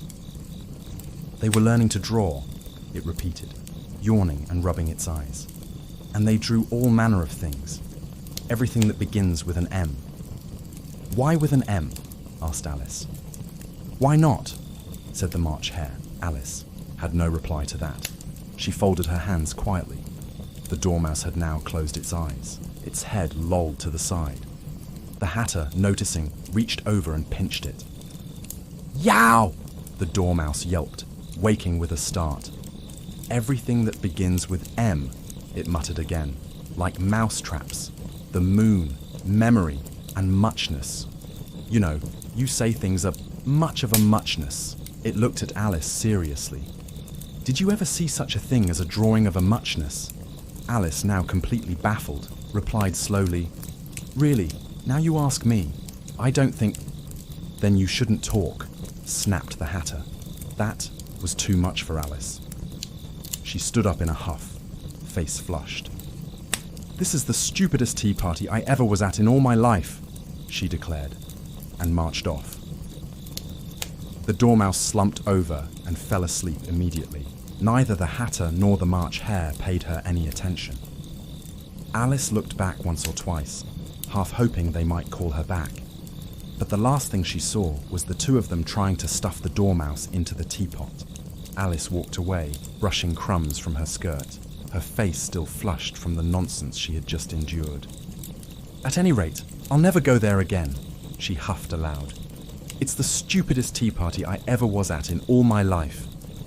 She wandered through the woods, her footsteps quiet on the soft moss, and then she stopped. There, ahead of her, stood a tree, with a door. A real door set into the trunk, just like a hallway door in an ordinary house. That's very curious, thought Alice, but everything's curious today. I think I may as well go in at once, and she did. Inside, she found herself once more in the long hall with the little glass table. She recognized it immediately. Now I'll manage better this time, she told herself with determination. She picked up the little golden key from the table, then walked straight to the tiny door behind the curtain. She unlocked it. Then, from her pocket, she took the bit of mushroom she had kept. She nibbled at it carefully until she shrank to about a foot high. Without hesitation, she walked down the narrow passage, and then she stepped into the garden, at last. Sunlight spilled across bright flower beds, cool fountains sparkled under the trees, and soft breezes stirred the air. Alice stood still for a moment, breathing in the scent of roses, surrounded at last by beauty and calm. She had made it. A large rose tree stood near the entrance of the garden. The roses were white, but 3 gardeners were busy, painting them red. Alice blinked. How curious, she thought, stepping closer. Just as she came near, one of the gardeners scolded, "Look out now, 5! Don't go splashing paint over me like that." "I couldn't help it," muttered 5. 7 jogged my elbow. 7 looked up sharply. "That's right, 5. Always lay the blame on others." "You'd better not talk," snapped 5. "I heard the Queen say just yesterday you deserve to be beheaded." "What for?" said 2, the one who had first spoken. "That's none of your business, 2, barked 7. "Yes, it is his business," said 5. "And I'll tell him. It was for bringing the cook tulip roots instead of onions." 7 flung down his brush. "Well, of all the unjust things." But his words broke off as his eyes landed on Alice, who was watching them quietly. All 3 turned and bowed low. Alice, unsure whether to laugh or curtsy, asked, "Would you tell me, please, why you were painting those roses?" 5 and 7 looked nervously at 2. 2 began in a low, hurried voice. "Why, the fact is, miss, this here tree should have been a red rose tree, but we planted a white one by mistake. And if the Queen were to find out, well, we'd all have our heads cut off, you see. So we're painting them, best we can, before she—" "The Queen! The Queen!" cried 5, eyes wide. Instantly, all 3 gardeners dropped flat on their faces. Alice turned around. Footsteps, many of them. Alice turned to watch as the procession came sweeping in. First, 10 soldiers, all carrying clubs. They looked just like the gardeners, flat and oblong, with hands and feet at the corners. Next came 10 courtiers, decorated with sparkling diamonds. They walked 2 by 2, just like the soldiers. Then came the royal children, 10 little ones, dressed in hearts. They skipped along happily, hand in hand. Behind them walked the guests, mostly kings and queens, and among them, Alice spotted the White Rabbit. He was chattering nervously, smiling at everyone, and didn't even notice her. Next came the Knave of Hearts, carrying a velvet cushion on it, the King's crown, and finally, the King and Queen of Hearts. Alice wasn't sure what she should do. The gardeners had dropped flat on their faces, but should she lie down too? Besides, thought Alice, what's the use of a procession if you're lying flat and can't see it? So she stood her ground. The Queen's sharp eyes landed on her. "Who is this?" she barked at the knave. He bowed and smiled. "Idiot," snapped the Queen, and then turned her full attention to Alice. "What's your name, child?" Alice curtsied politely. "My name is Alice, so please your majesty." But she thought to herself, "They're only a pack of cards. I needn't be afraid of them." "And who are these?" the Queen asked, pointing to the gardeners still flat on the ground. Since their backs looked the same as all the cards, she couldn't tell if they were gardeners or soldiers, or even royal children. "How should I know?" said Alice boldly. The Queen's face turned red, furious. She glared, and then, like thunder, "Off with her head! Off! Nonsense!" said Alice, loudly and firmly. The Queen went quiet. The King gently placed a hand on her arm. "Consider, my dear, she is only a child." The Queen sniffed and turned away. "Turn them over," she ordered the knave. The knave used one foot to flip the gardeners over. "Get up!" shrieked the Queen. The 3 gardeners jumped to their feet and began bowing frantically. To the King, to the Queen, to the royal children, to the guests. Everyone. Leave. Off that, howled the Queen. You're making me dizzy. She turned to the rose tree. What have you been doing here? Two stepped forward, trembling. May it please your Majesty, we were just trying. But the Queen had already turned away. She sniffed at the roses. I see, she snapped. Off with their heads. She gave a sharp nod and moved on. 3 soldiers stayed behind.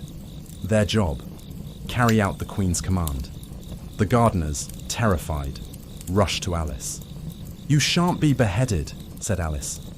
She picked them up quickly and tucked them into a nearby flower pot. The soldiers looked around, puzzled.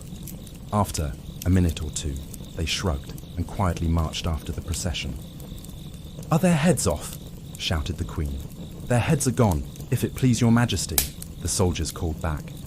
That's right, she shouted. Can you play croquet? The soldiers looked at Alice. It was clearly a question for her. Yes, Alice called out. Come on then, roared the Queen. Alice followed the others, wondering what strange thing might happen next. Beside her, she heard a timid voice. It's a very fine day, said the White Rabbit, peering up at her nervously. Very, said Alice. Where's the Duchess? The rabbit looked around cautiously. Then he tiptoed, leaned in close and whispered, She's under sentence of execution. What for? Asked Alice. Did you say, what a pity? The rabbit asked quickly. No, I said, what for? She boxed the Queen's ears, said the rabbit. Alice gasped and giggled. Hush, the rabbit whispered. She'll hear you, but there was no time to say more. Get to your places, thundered the Queen, and with that, the game was about to begin. Everyone rushed about, bumping into each other, tripping, spinning. But somehow, in a minute or two, they were all in place. The game began, and Alice had never seen anything so strange in all her life. The croquet ground was full of ridges and furrows, like waves frozen in the earth. The balls were hedgehogs, the mallets were flamingos, and the hoops, the soldiers themselves, bent over, stiff as bridges, hands and feet planted in the ground. At first, Alice's biggest trouble was the flamingo. She tucked its body under her arm, legs dangling. But every time she straightened its neck to take a swing, it would twist around. Look at her with a puzzled little face. She'd laugh and try again. By the time she was ready to hit, the hedgehog would have wandered off, unrolled itself and scurried away. And when she finally lined them up, there was always a hill or dip in the way. And the soldier hoops, they kept standing, up and walking off. It was a terribly difficult game, and no one played properly. Everyone hit at once, no turns. They argued, fought, chased after hedgehogs, and stole each other's flamingos. The Queen shouted constantly, "Off with his head! Off with her head!" once every minute, or more. Alice began to feel uneasy. She hadn't done anything wrong, yet. But with all these beheadings, she wondered how anyone in Wonderland was still alive.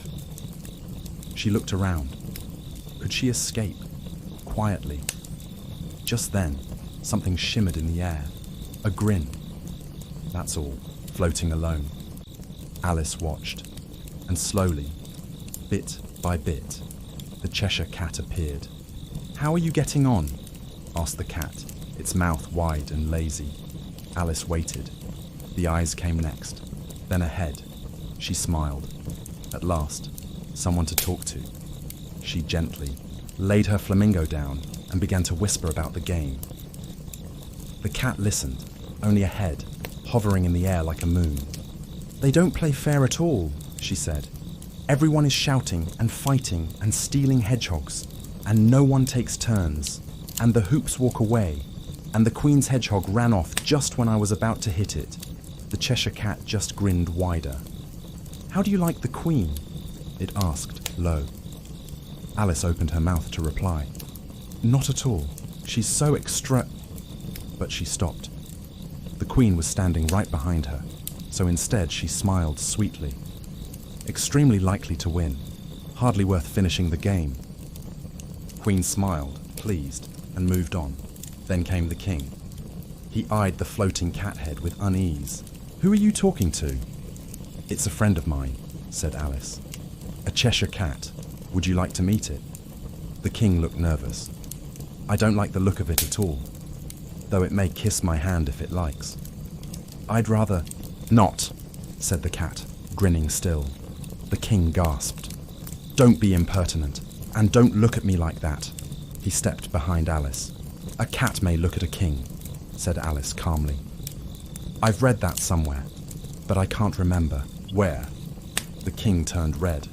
"It must be removed," he said, and he shouted to the queen, "My dear, would you have this cat removed?" The queen didn't even turn. "Off with its head." "I'll fetch the executioner myself," cried the king, and off he ran. Alice wandered back toward the game, but the queen's furious voice rang through the air. Another player sentenced to beheading for missing a turn. Alice felt cold. The game was chaos. She went to find her hedgehog, but it was fighting another. "Perfect," thought Alice. "I'll croquet one with the other." But her flamingo had flown off to a distant tree. By the time she'd caught it, both hedgehogs were gone. "Oh well," Alice sighed. "All the hoops have walked off anyway." She tucked the flamingo under her arm again and returned to her friend. But now, a crowd had gathered around the Cheshire Cat. The executioner, the king, and the queen were shouting all at once. Everyone else stood frozen, and when Alice came near, they turned to her. "Settle this," they begged. "Who's right?" She could hardly tell what they were arguing about. But eventually, she made out the points. The executioner insisted you couldn't cut off a head if there was no body. He had never done such a thing, and didn't mean to start now. The king argued that anything with a head could be beheaded. Don't talk nonsense. The queen, of course, just threatened to have everyone executed if it wasn't settled at once. Alice, feeling flustered, could only say, "It belongs to the Duchess. You'd better ask her." The queen snapped her fingers. "She's in prison. Go fetch her."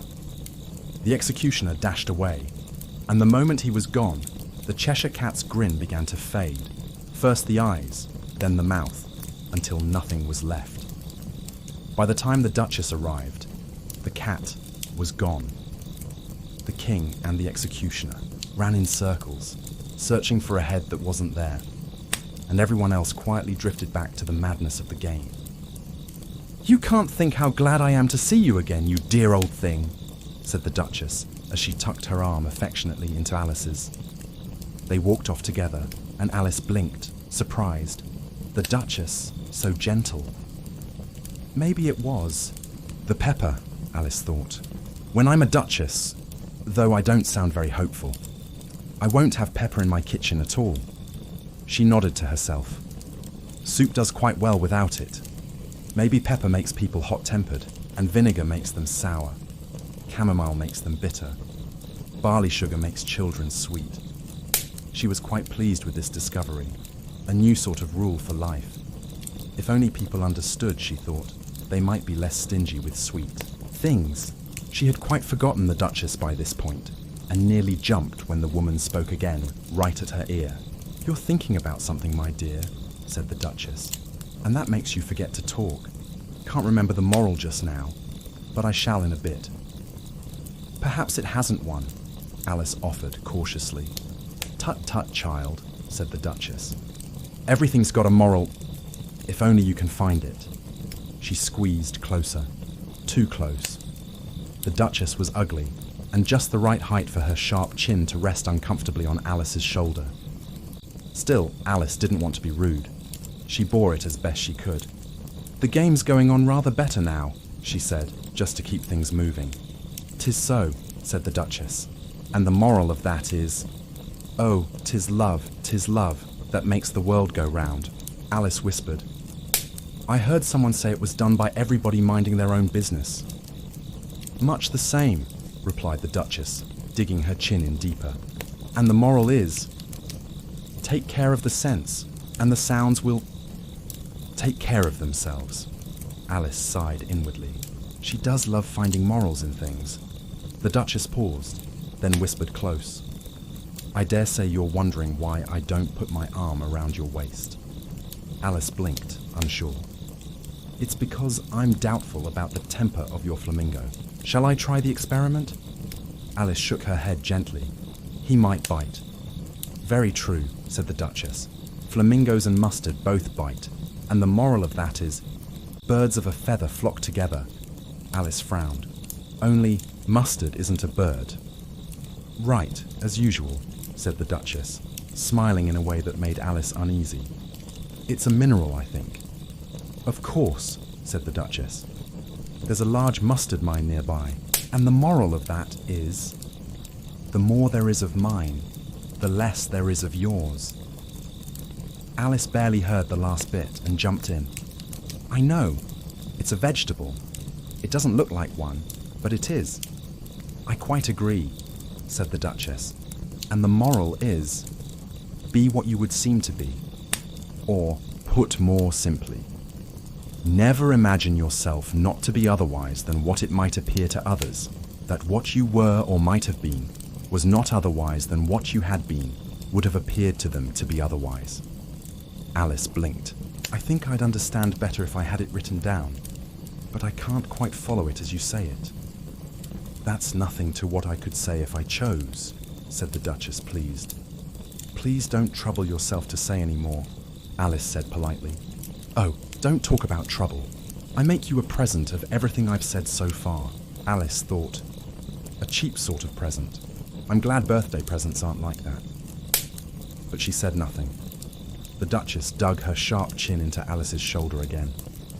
Thinking again. I have a right to think, Alice snapped, worried. Just about as much right, said the Duchess, as pigs have to fly. And Suddenly, the Duchess's voice faded away in the middle of her favourite word. Moral. Her arm trembled in Alice's. Alice looked up. There stood the Queen, arms folded, frowning like thunder. The Queen's voice boomed loud. A fine day, Your Majesty, said the Duchess, her voice low and weak. Now I give you fair warning, the Queen shouted, stamping hard. Either you or your head must be off, and that in about half no time. Take your choice, Duchess quickly chose. In a flash, she was gone. Let's go on with the game, said the Queen to Alice, who was too frightened to speak. Slowly, Alice followed her back to the croquet ground. The other guests, who had rested in the Queen's absence, hurried back. The Queen grumbled.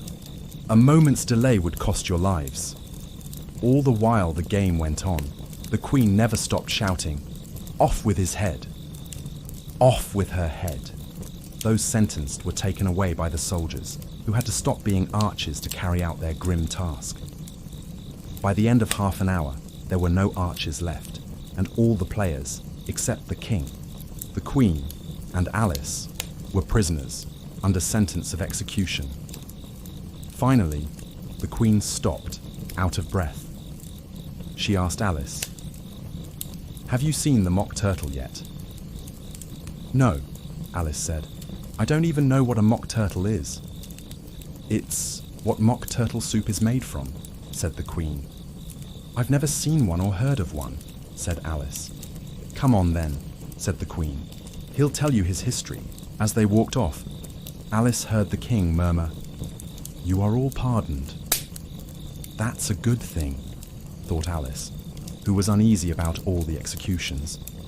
Soon they found a griffon, lying asleep in the sun. "Up, lazy thing," said the Queen.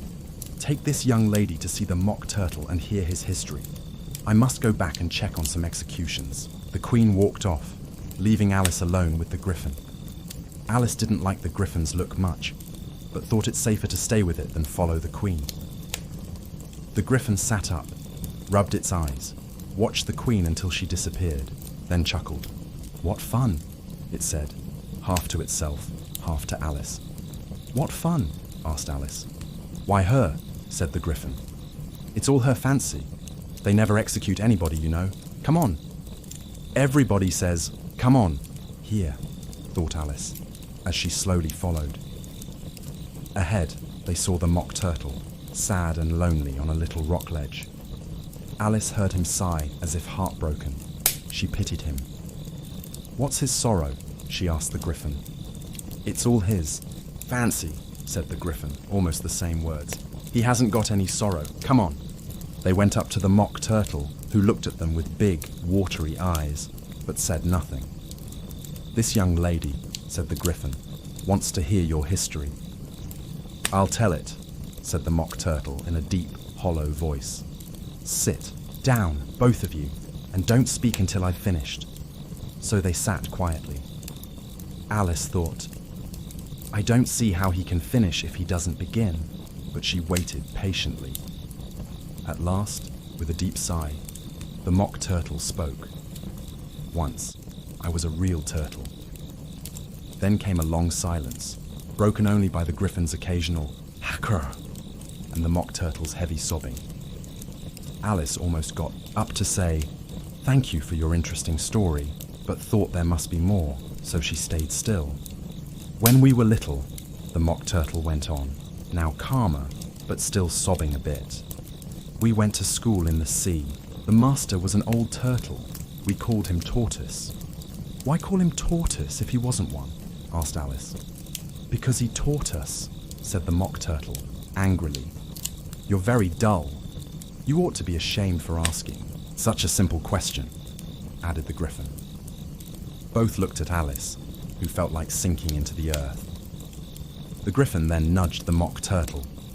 "Drive on, old fellow. Don't take all day." The Mock Turtle continued. "Yes, we went to school, in the sea, though you might not believe it." "I never said I didn't," interrupted Alice. "You did," said the Mock Turtle. "Hold your tongue," added the Griffin quickly. "We had the best education. We went to school every day." "I've been to a day school too," said Alice. "You needn't be so proud." "With extras?" asked the Mock Turtle anxiously. "Yes," said Alice. "We learned French and music." "And washing?" asked the Mock Turtle. "Certainly not," said Alice indignantly. "Ah, then yours wasn't a really good school," said the Mock Turtle, relieved. "Ours had French, music, and washing extra at the end of the bill. You couldn't have wanted it much, living at the bottom of the sea." "I couldn't afford it," said the Mock Turtle, sighing. "I took only the regular course." "What was that?" asked Alice. "Reeling and writhing, of course, to begin with," replied the Mock Turtle. "Then the branches of arithmetic, ambition, distraction, uglification, and derision." "I never heard of uglification," Alice said. "What is it?" The Griffin raised both paws in surprise. "Never heard of uglifying," it exclaimed. "You know what beautify means, I suppose?" "Yes," said Alice doubtfully. "It means to make anything prettier." "Well then," said the Griffin, "if you don't know what to uglify is, you're a simpleton." Alice didn't feel like asking more, so she turned back to the Mock Turtle. "What else did you have to learn?" "Well," said the Mock Turtle, "there was mystery, ancient and modern, with seaography. Then drawling. The drawling master was an old conger eel. He came once a week. He taught us drawling, stretching, and fainting in coils." "What was that like?" asked Alice.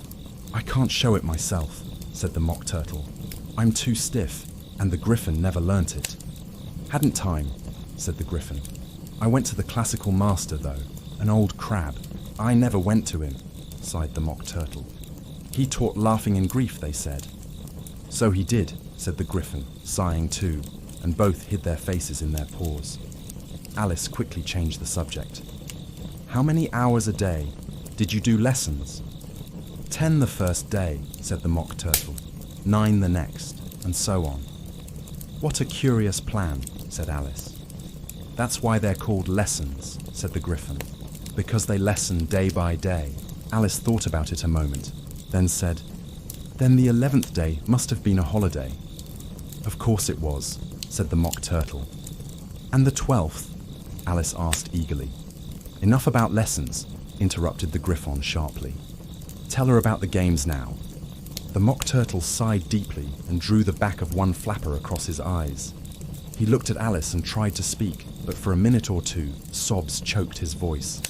Same as if he had a bone in his throat, said the Griffin, and it set, to work shaking him and punching him in the back. At last, the Mock Turtle recovered his voice, and with tears running down his cheeks, he went on again. You may not have lived much under the sea. I haven't, said Alice. And perhaps you were never even introduced to a lobster. Alice began to say, I once tasted, but checked herself and said, no, never.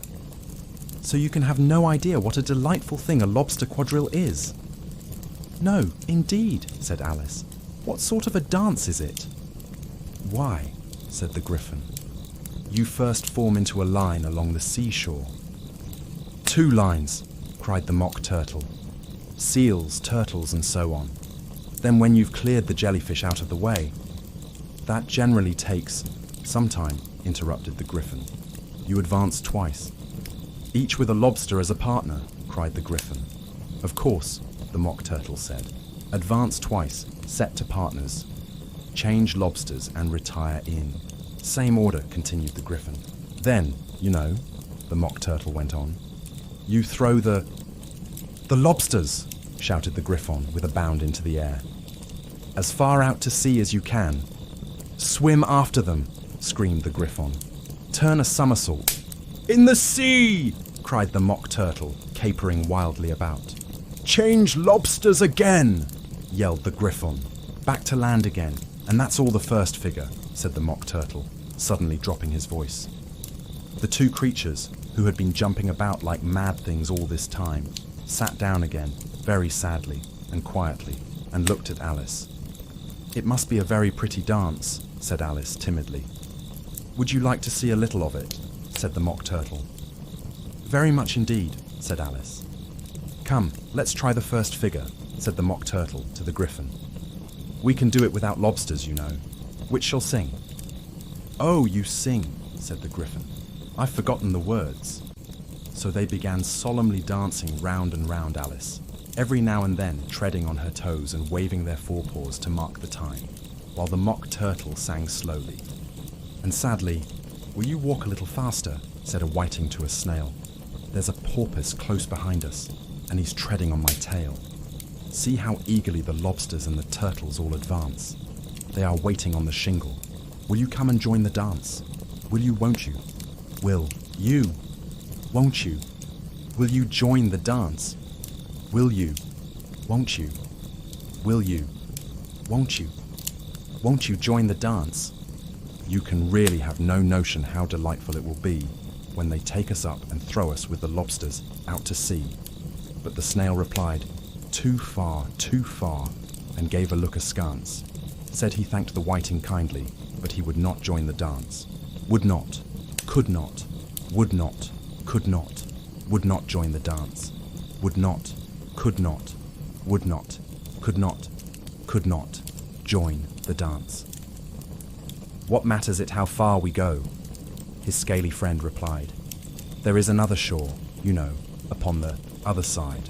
The further off from England, the nearer is to France. Then turn not pale, beloved snail, but come and join the dance. Will you, won't you? Will you, won't you? Will you join the dance? Will you, won't you? Will you, won't you? Won't you join the dance? Thank you, it's a very interesting dance to watch, said Alice, feeling very glad that it was over, at last. And I do so like that curious song about the whiting. Oh, as to the whiting, said the Mock Turtle. You've seen them, of course. Yes, said Alice. I've often seen them at Din. She checked herself hastily. I don't know where Din may be, said the Mock Turtle, but if you've seen them so often, of course you know what they're like. I believe so, Alice replied thoughtfully. They have their tails in their mouths, and they're all over crumbs. You're wrong about the crumbs, said the Mock Turtle. Crumbs would all wash off in the sea, but they have their tails in their mouths, and the reason is...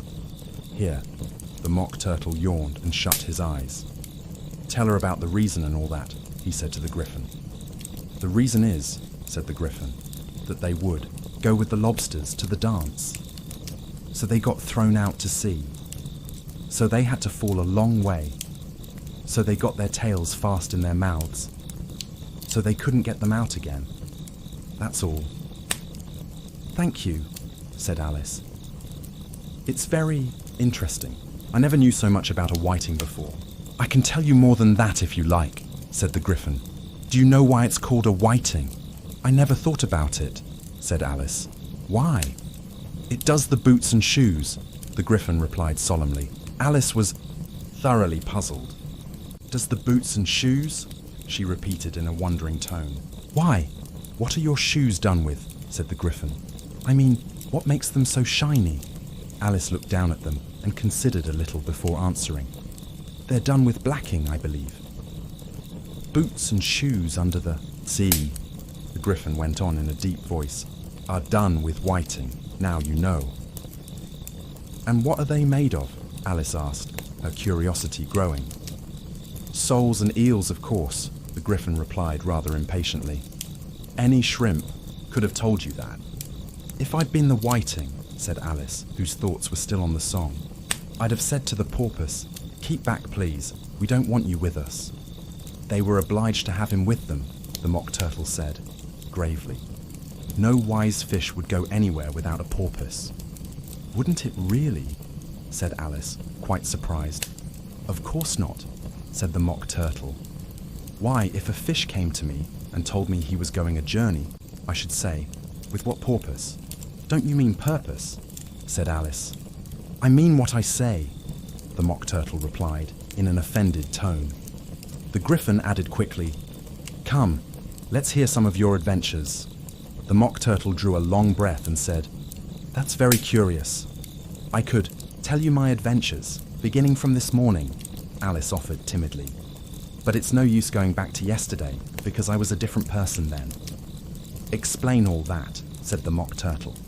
No, the adventures first," said the Griffin impatiently. "Explanations take such a dreadful time." So Alice began telling them about her strange journey, from the first time she saw the white rabbit. She was a little nervous at first. The two creatures were so close, one on each side, staring with wide eyes and open mouths. But she grew braver as she went on. They stayed quiet until she reached the part about repeating, "You are old, Father William," to the caterpillar, and how all the words had come out differently. The Mock Turtle drew a long breath. "That's very curious." "It's all about as curious as it can be," said the Griffin. "It all came different," the Mock Turtle repeated thoughtfully. "I should like to hear her repeat something now. Tell her to begin." He looked to the Griffin as if it had some authority. "Stand up and repeat, 'Tis the voice of the sluggard,'" said the Griffin. "How the creatures order one about and make one repeat lessons," thought Alice. "I might as well be at school at once." Still, she got up and began to recite it. But her head was so full of the lobster quadrille that the words came out quite muddled. "'Tis the voice of the lobster," I heard him declare. "You have baked me too brown, I must sugar my hair. As a duck with its eyelids, so he with his nose trims his belt and his buttons, and turns out his toes. When the sands are all dry, he is gay as a lark, and will talk, in contemptuous tones of the shark. But when the tide rises and sharks are around, his voice has a timid and tremulous sound." "That's different from what I used to say when I was a child," said the Griffin. "Well, I never heard it before," said the Mock Turtle, "but it sounds uncommon nonsense." Alice said nothing. She had sat down with her face in her hands, wondering if anything would ever happen in a natural way again. "I should like to have it explained," said the Mock Turtle. "She can't explain it," the Griffin said hastily. "Go on with the next verse." "But about his toes?" the Mock Turtle persisted. "How could he turn them out with his nose, you know?" "It's the first position in dancing," Alice said, but she was thoroughly puzzled and longed to change the subject. "Go on with the next verse," the Griffin repeated. "It begins, 'I passed by his garden.'" Alice dared not disobey, though she felt sure it would all come out wrong. In a trembling voice, she went on, "I passed by his garden, and marked, with one eye, how the owl and the panther were sharing a pie. The panther took pie crust and gravy and meat, while the owl had the dish as its share of the treat. When the pie was all finished, the owl, as a boon, was kindly permitted to pocket the spoon, while the panther received knife and fork with a growl, and concluded the banquet by, "What is the use of repeating all that stuff?" the mock turtle interrupted. "If you don't explain it as you go on, it's by far the most confusing thing I ever heard." "Yes, I think you'd better leave off," said the Griffin, and Alice was only too glad to do so. After Alice gave up on her nonsense reciting, the Griffon turned to her cheerily. "Shall we try another figure of the lobster quadrille? Or would you like the mock turtle to sing you another song?" "Oh, a song, please. If the mock turtle would be so kind," Alice replied eagerly. The Griffin gave a sniff. No accounting for tastes. Sing her turtle soup, will you, old fellow?" The mock turtle sighed deeply, his voice thick with sobs, and began to sing in a slow, trembling tone. "Beautiful soup, so rich and green, waiting in a hot tureen. Who for such dainties would not stoop? Soup of the evening, beautiful soup. Soup of the evening, beautiful soup. Beau, ootiful sou, oop. Beau, ootiful sou, oop. Sou, oop of the evening, beautiful, beautiful soup. Beautiful soup. Who cares for fish, game, or any other dish? Who would not give all else for 2 pennyworth only of beautiful soup? Pennyworth only of beautiful soup. Beau, ootiful sou, oop. Beau, ootiful sou, oop. Sou, oop of the evening, beautiful, beauty, full, soup. "Chorus again," cried the Griffin, and the mock turtle opened his mouth to repeat the refrain when a cry rang out from far away. "The trial's beginning." "Come on," cried the Griffin. He grabbed Alice's hand and off they ran, not even waiting for the end of the mock turtle's song. "What trial is it?" Alice panted as she ran. "Come on," was all the Griffin answered, running faster still. And as they fled, far behind them on the sea breeze faded the mock turtle's lonely, sobbing song. "So, oop of the evening, beautiful, beautiful soup." The King and Queen of Hearts sat high upon their thrones. Before them, a great crowd packed into the courtroom. All manner of little birds and beasts, the whole pack of cards, and in chains, standing between 2 soldiers, the accused, the Knave of Hearts. Near the king stood the White Rabbit, trumpet in one paw, a scroll of parchment in the other. In the middle of the court was a table with a large dish of tarts on it. They looked so delicious, it made Alice quite hungry, just looking at them. "I wish to get the trial done," Alice thought, and hand around the refreshments. But there was no sign of tarts being served anytime soon. So Alice looked around to pass the time. She had never been in a court of justice before, but she'd read about them in books, and was pleased to recognize most of the parts. "That's the judge," she said to herself, because of his great wig. The judge was the king himself, though he wore his crown over the wig, which made him look extremely silly and very uncomfortable. "And that's the jury box, and those 12 creatures. I suppose they're the jurors." She said the word jurors 2 or 3 times, feeling proud of it. Some were animals, some birds, so creatures was the only fair word. The 12 jurors were all scribbling away on their slates. "What are they doing?" Alice whispered to the Griffon. "The trial hasn't even started."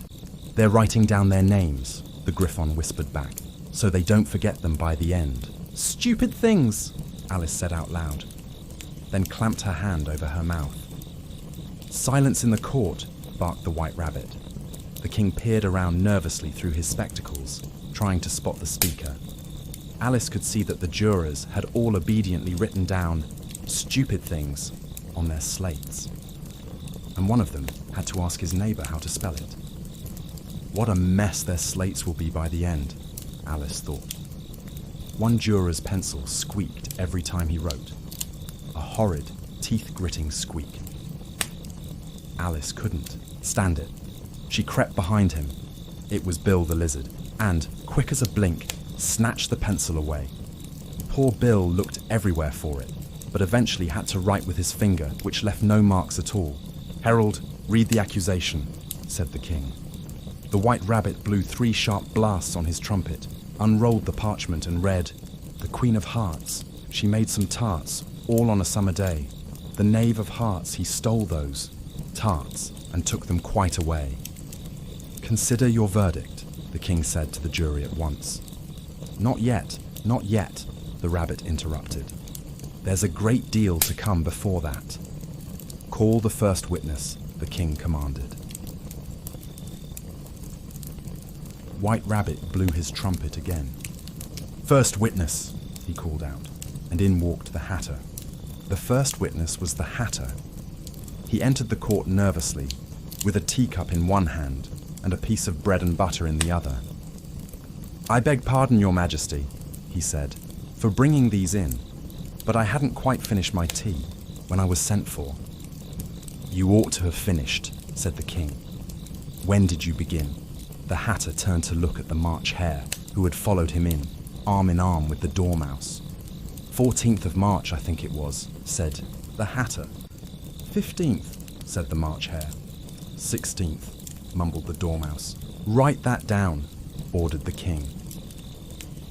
The jury immediately scribbled all 3 dates onto their slates, then added them up and reduced the answer to shillings and pence. "Take off your hat," the king told the Hatter. "It isn't mine," said the Hatter. "Stolen," cried the king. The jury made note of this too, looking very satisfied. "I keep them to sell," explained the Hatter quickly. "I've none of my own. I'm a Hatter." At this, the Queen put on her spectacles and began to stare at him very hard. The Hatter turned pale and fidgeted. "Give your evidence," said the king, "and don't be nervous, or I'll have you executed on the spot." This did not help. The Hatter shifted from one foot to the other, glancing nervously at the Queen. In his confusion, he accidentally bit a large chunk out of his teacup instead of his bread and butter. Suddenly, Alice felt something strange, a curious tingling, a pressure. She was growing again. "I wish you wouldn't squeeze so," said the Dormouse beside her. "I can hardly breathe." "I can't help it," said Alice meekly. "I'm growing." "You've no right to grow here," the Dormouse snapped. "Don't talk nonsense," Alice said boldly. "You know you're growing too." "Yes, but I grow at a reasonable pace," the Dormouse grumbled, and stomped off to the far side of the court. All the while, the Queen never stopped glaring at the Hatter. Suddenly she snapped, "Bring me the list of the singers in the last concert." The poor Hatter trembled so violently, both his shoes fell off. "Give your evidence," the king barked, "or I'll have you executed, nervous or not." "I'm a poor man, Your Majesty," the Hatter stammered. "And I hadn't begun my tea, not more than a week or so ago, and the bread and butter was so thin, and the twinkling of the tea." "The twinkling of what?" asked the king. "It began with the tea," said the Hatter. "Of course, twinkling begins with a T," snapped the king. "Do you take me for a dunce? Go on." "I'm a poor man," the Hatter repeated. "And most things twinkled after that. Only the March Hare said." "I didn't," cried the March Hare. "You did," said the Hatter. "I deny it," said the March Hare. "He denies it," said the king. "Leave that part out." "Well, the Dormouse said..." The Hatter looked around, but the Dormouse was fast asleep and said nothing. "What did the Dormouse say?" asked a juror. "That I can't remember," said the Hatter. "You must remember," declared the king, "or I'll have you executed." The miserable Hatter dropped his teacup and bread and butter and fell to one knee. "I'm a poor man, Your Majesty." "You're a very poor speaker," the king interrupted. At that moment, one of the guinea pigs cheered. He was immediately suppressed by the court officers. That means they stuffed him into a canvas bag and sat on him. "I'm glad I've seen that," thought Alice. "I've read in books about applause being immediately suppressed, but I never knew what it meant until now. If that's all you know, said the king, you may stand down. I can't go no lower, said the hatter. I'm on the floor, as it is. Then you may sit down, said the king. Another guinea pig cheered. He too was suppressed. That finishes the guinea pigs, thought Alice. Now we might actually get on with it. I'd rather finish my tea, muttered the hatter nervously, eyeing the queen, who was busy reading her list of singers. You may go, said the king. The hatter fled the court without even stopping to put his shoes back on. And just take his head off outside, added the queen casually to an officer. But the hatter was already gone. Call the next witness, shouted the king, and in came the cook, with pepper in hand. Alice knew it was her even before seeing her face, because everyone near the doorway had suddenly begun sneezing. Give your evidence, said the king. Shan't, said the cook, with a defiant flick of her pepper box. The king blinked and looked helplessly at the white rabbit. Your Majesty must cross-examine this witness, the rabbit whispered nervously. Well, if I must, I must. The king sighed. He folded his arms and frowned so hard his eyes nearly disappeared beneath his brows. What are tarts made of? He asked, trying to sound stern. Pepper, mostly, said the cook. From behind her came a sleepy voice. Treacle, mumbled the dormouse. The queen shrieked. Collar that dormouse! Behead that dormouse! Turn him out of court! Suppress him! Pinch him! Off with his whiskers! The entire court descended into chaos. People leapt from benches. Guards stumbled. The queen waved her arms furiously. It took several minutes to drag the dormouse out.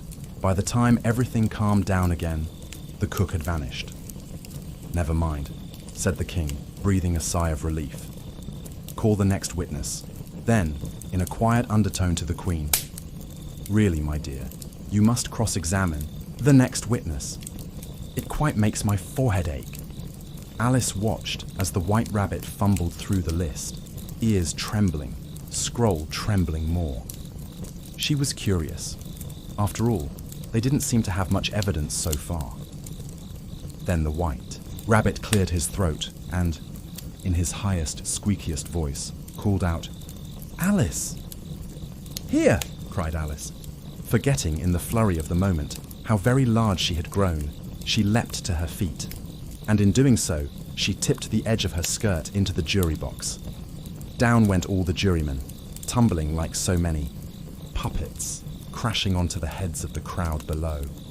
There they lay, sprawling and flailing, reminding Alice, oddly, of that globe of goldfish she had accidentally upset the week before.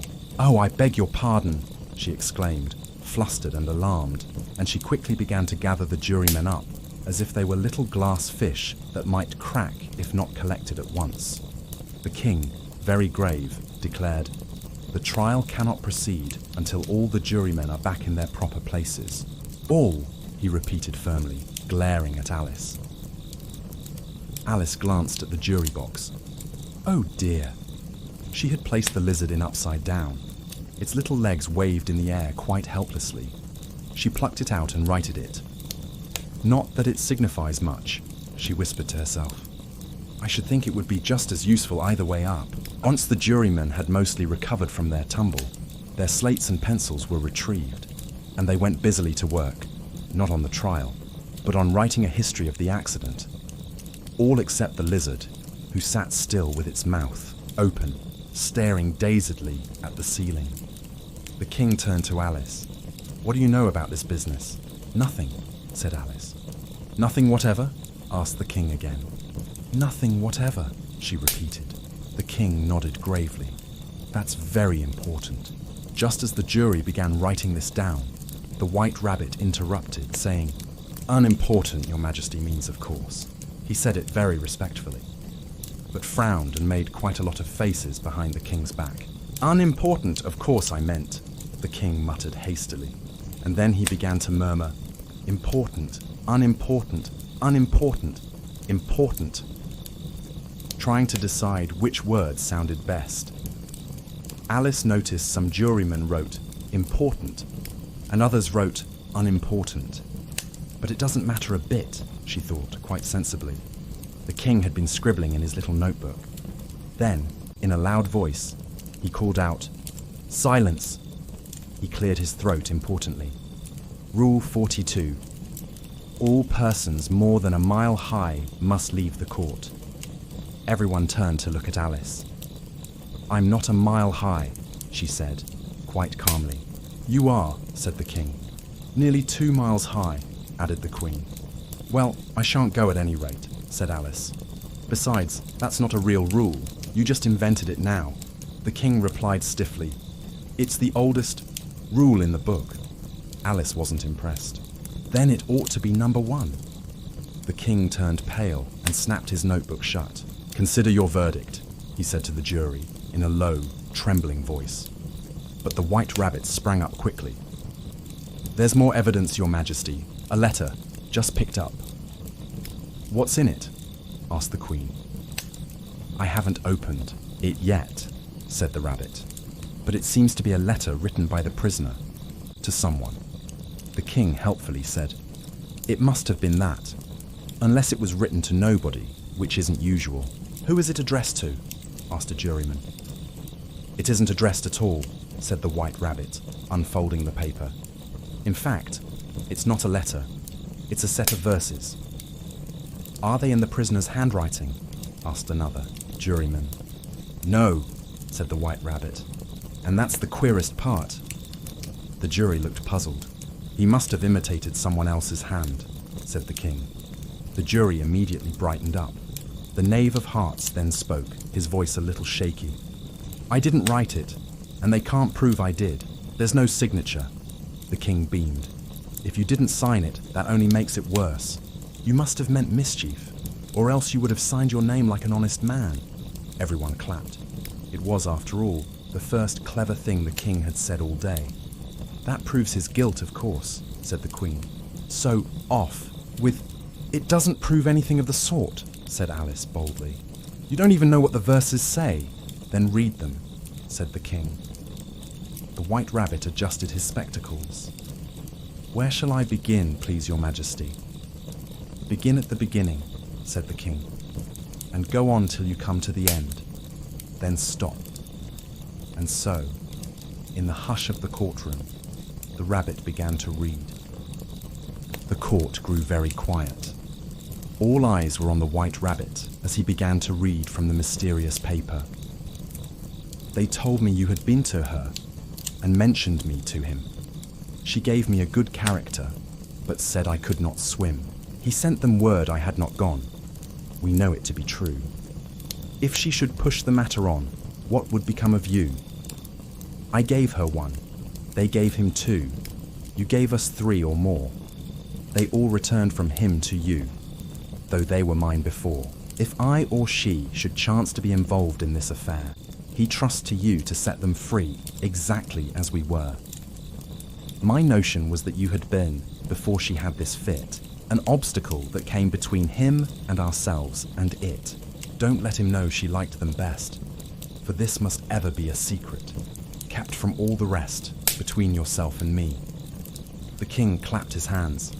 "That's the most important piece of evidence we've heard yet. Now let the jury—" But Alice, who had grown very tall indeed by now, interrupted him without fear. "If any of them can explain it," she said, "I'll give him 6pence. I don't believe there's an atom of meaning in it." The jurors busily scribbled, "She doesn't believe there's an atom of meaning in it." But none of them even tried to explain the poem. The king frowned, squinting at the verses on his knee. "If there's no meaning in it, that saves us a world of trouble. We needn't try to find any." But then he paused. "And yet, I do seem to see some meaning in them after all." He read aloud slowly. "Said I could not swim." "You can't swim, can you?" he asked the knave.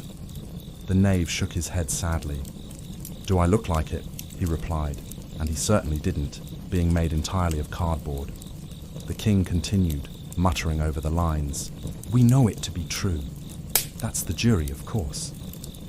If she should push the matter on, that must be the queen. What would become of you? What, indeed? I gave her 1. They gave him 2. That must be what he did with the tarts, you know. But it says, they all returned from him to you, Alice pointed out. Why, there they are, cried the king, pointing at the tarts on the table. Nothing could be clearer. The king squinted again and read another line. Before, she had this fit. You've never had fits, my dear? He asked the queen. Never! She shrieked furiously and hurled an inkstand straight at the lizard. Poor little Bill, who had just discovered his slate pencil made no marks, now used the ink dripping down his face to write instead. The king looked around proudly. Then the words don't fit you, he said with a smile. Dead silence. It's a pun, he added quickly, and everyone laughed. Let the jury consider their verdict, said the king, for what felt like the 20th time that day. But the queen had other ideas. No, no, she barked. Sentence first, verdict afterwards. Alice sat up taller, now towering over them all. Stuff and nonsense, she said loudly. The idea of having the sentence first. Hold your tongue, snapped the queen, turning quite purple with rage. I won't, said Alice, standing firm. Off with her head, the queen screamed, so loud it echoed across the courtroom. But nobody moved. Not a single card. Alice, now fully grown again, looked around. Who cares for you? She said scornfully. You're nothing but a pack of cards. And then, suddenly, the entire pack of cards rose into the air like a great fluttering storm of paper and paint. They came flying down upon her, a whirlwind of kings and queens and knaves and hearts. Alice gave a little scream, half frightened, half angry, and lifted her arms to shield herself. And then, she was back, lying on the riverbank. Her head was in her sister's lap. Gentle fingers brushed a few dry leaves from her face. Wake up, Alice, dear, said her sister softly. Why? What a long sleep you've had. Alice blinked up at the sky. Oh, she whispered dreamily. I've had such a curious dream. And she began to tell her sister, as best she could remember, all the strange and silly and wonderful adventures in Wonderland. When Alice had finished telling all her adventures, her sister kissed her softly and said, It was a curious dream, dear, certainly. But now run into your tea. It's getting late. So Alice got up and ran, her thoughts full of Cheshire cats, and croquet games and talking flowers and tea that never ended. And as she disappeared into the golden light of evening, her sister remained seated, very still. She leaned her head into her hand, watching the sun sink lower over the quiet field. And she began to dream too. In her dream, little Alice was there again. Bright eyes looking up, her tiny hands clasped gently on her knee. She could hear Alice's voice, see that silly toss of her head as she tried to flick her hair out of her eyes. Then the world around her sister changed. She could hear the rustle of long grass, the white rabbit rushing past, late again, the mouse splashing through the nearby pool, the teacups rattling at the table of the March hare, the shriek of the queen ordering people off to execution, the sneezing baby, the mock turtle's sobs, the strange squeaks and giggles and clinks of all the silly, magical Wonderland folk. All of them came drifting back to her like dandelion seeds in the breeze. She sat very still, half believing she was in that wondrous place herself. But she knew that if she were to open her eyes, everything would melt back to the real world. The teacups would become the sheep bells in the far pasture. The queen's shouts would turn into the call of the shepherd boy, and the mock turtle's cries would soften into the lowing of distant cattle. Still, she sat for a while longer, dreaming. And she thought, one day, her little Alice would grow up. She would become a woman, but she would carry her childhood in her heart, simple, bright, and kind. She would gather children around her and tell them strange, wonderful stories, perhaps even the one about Wonderland. She would laugh with them, comfort them, and remember her own summer days, her own dream, her own magical world.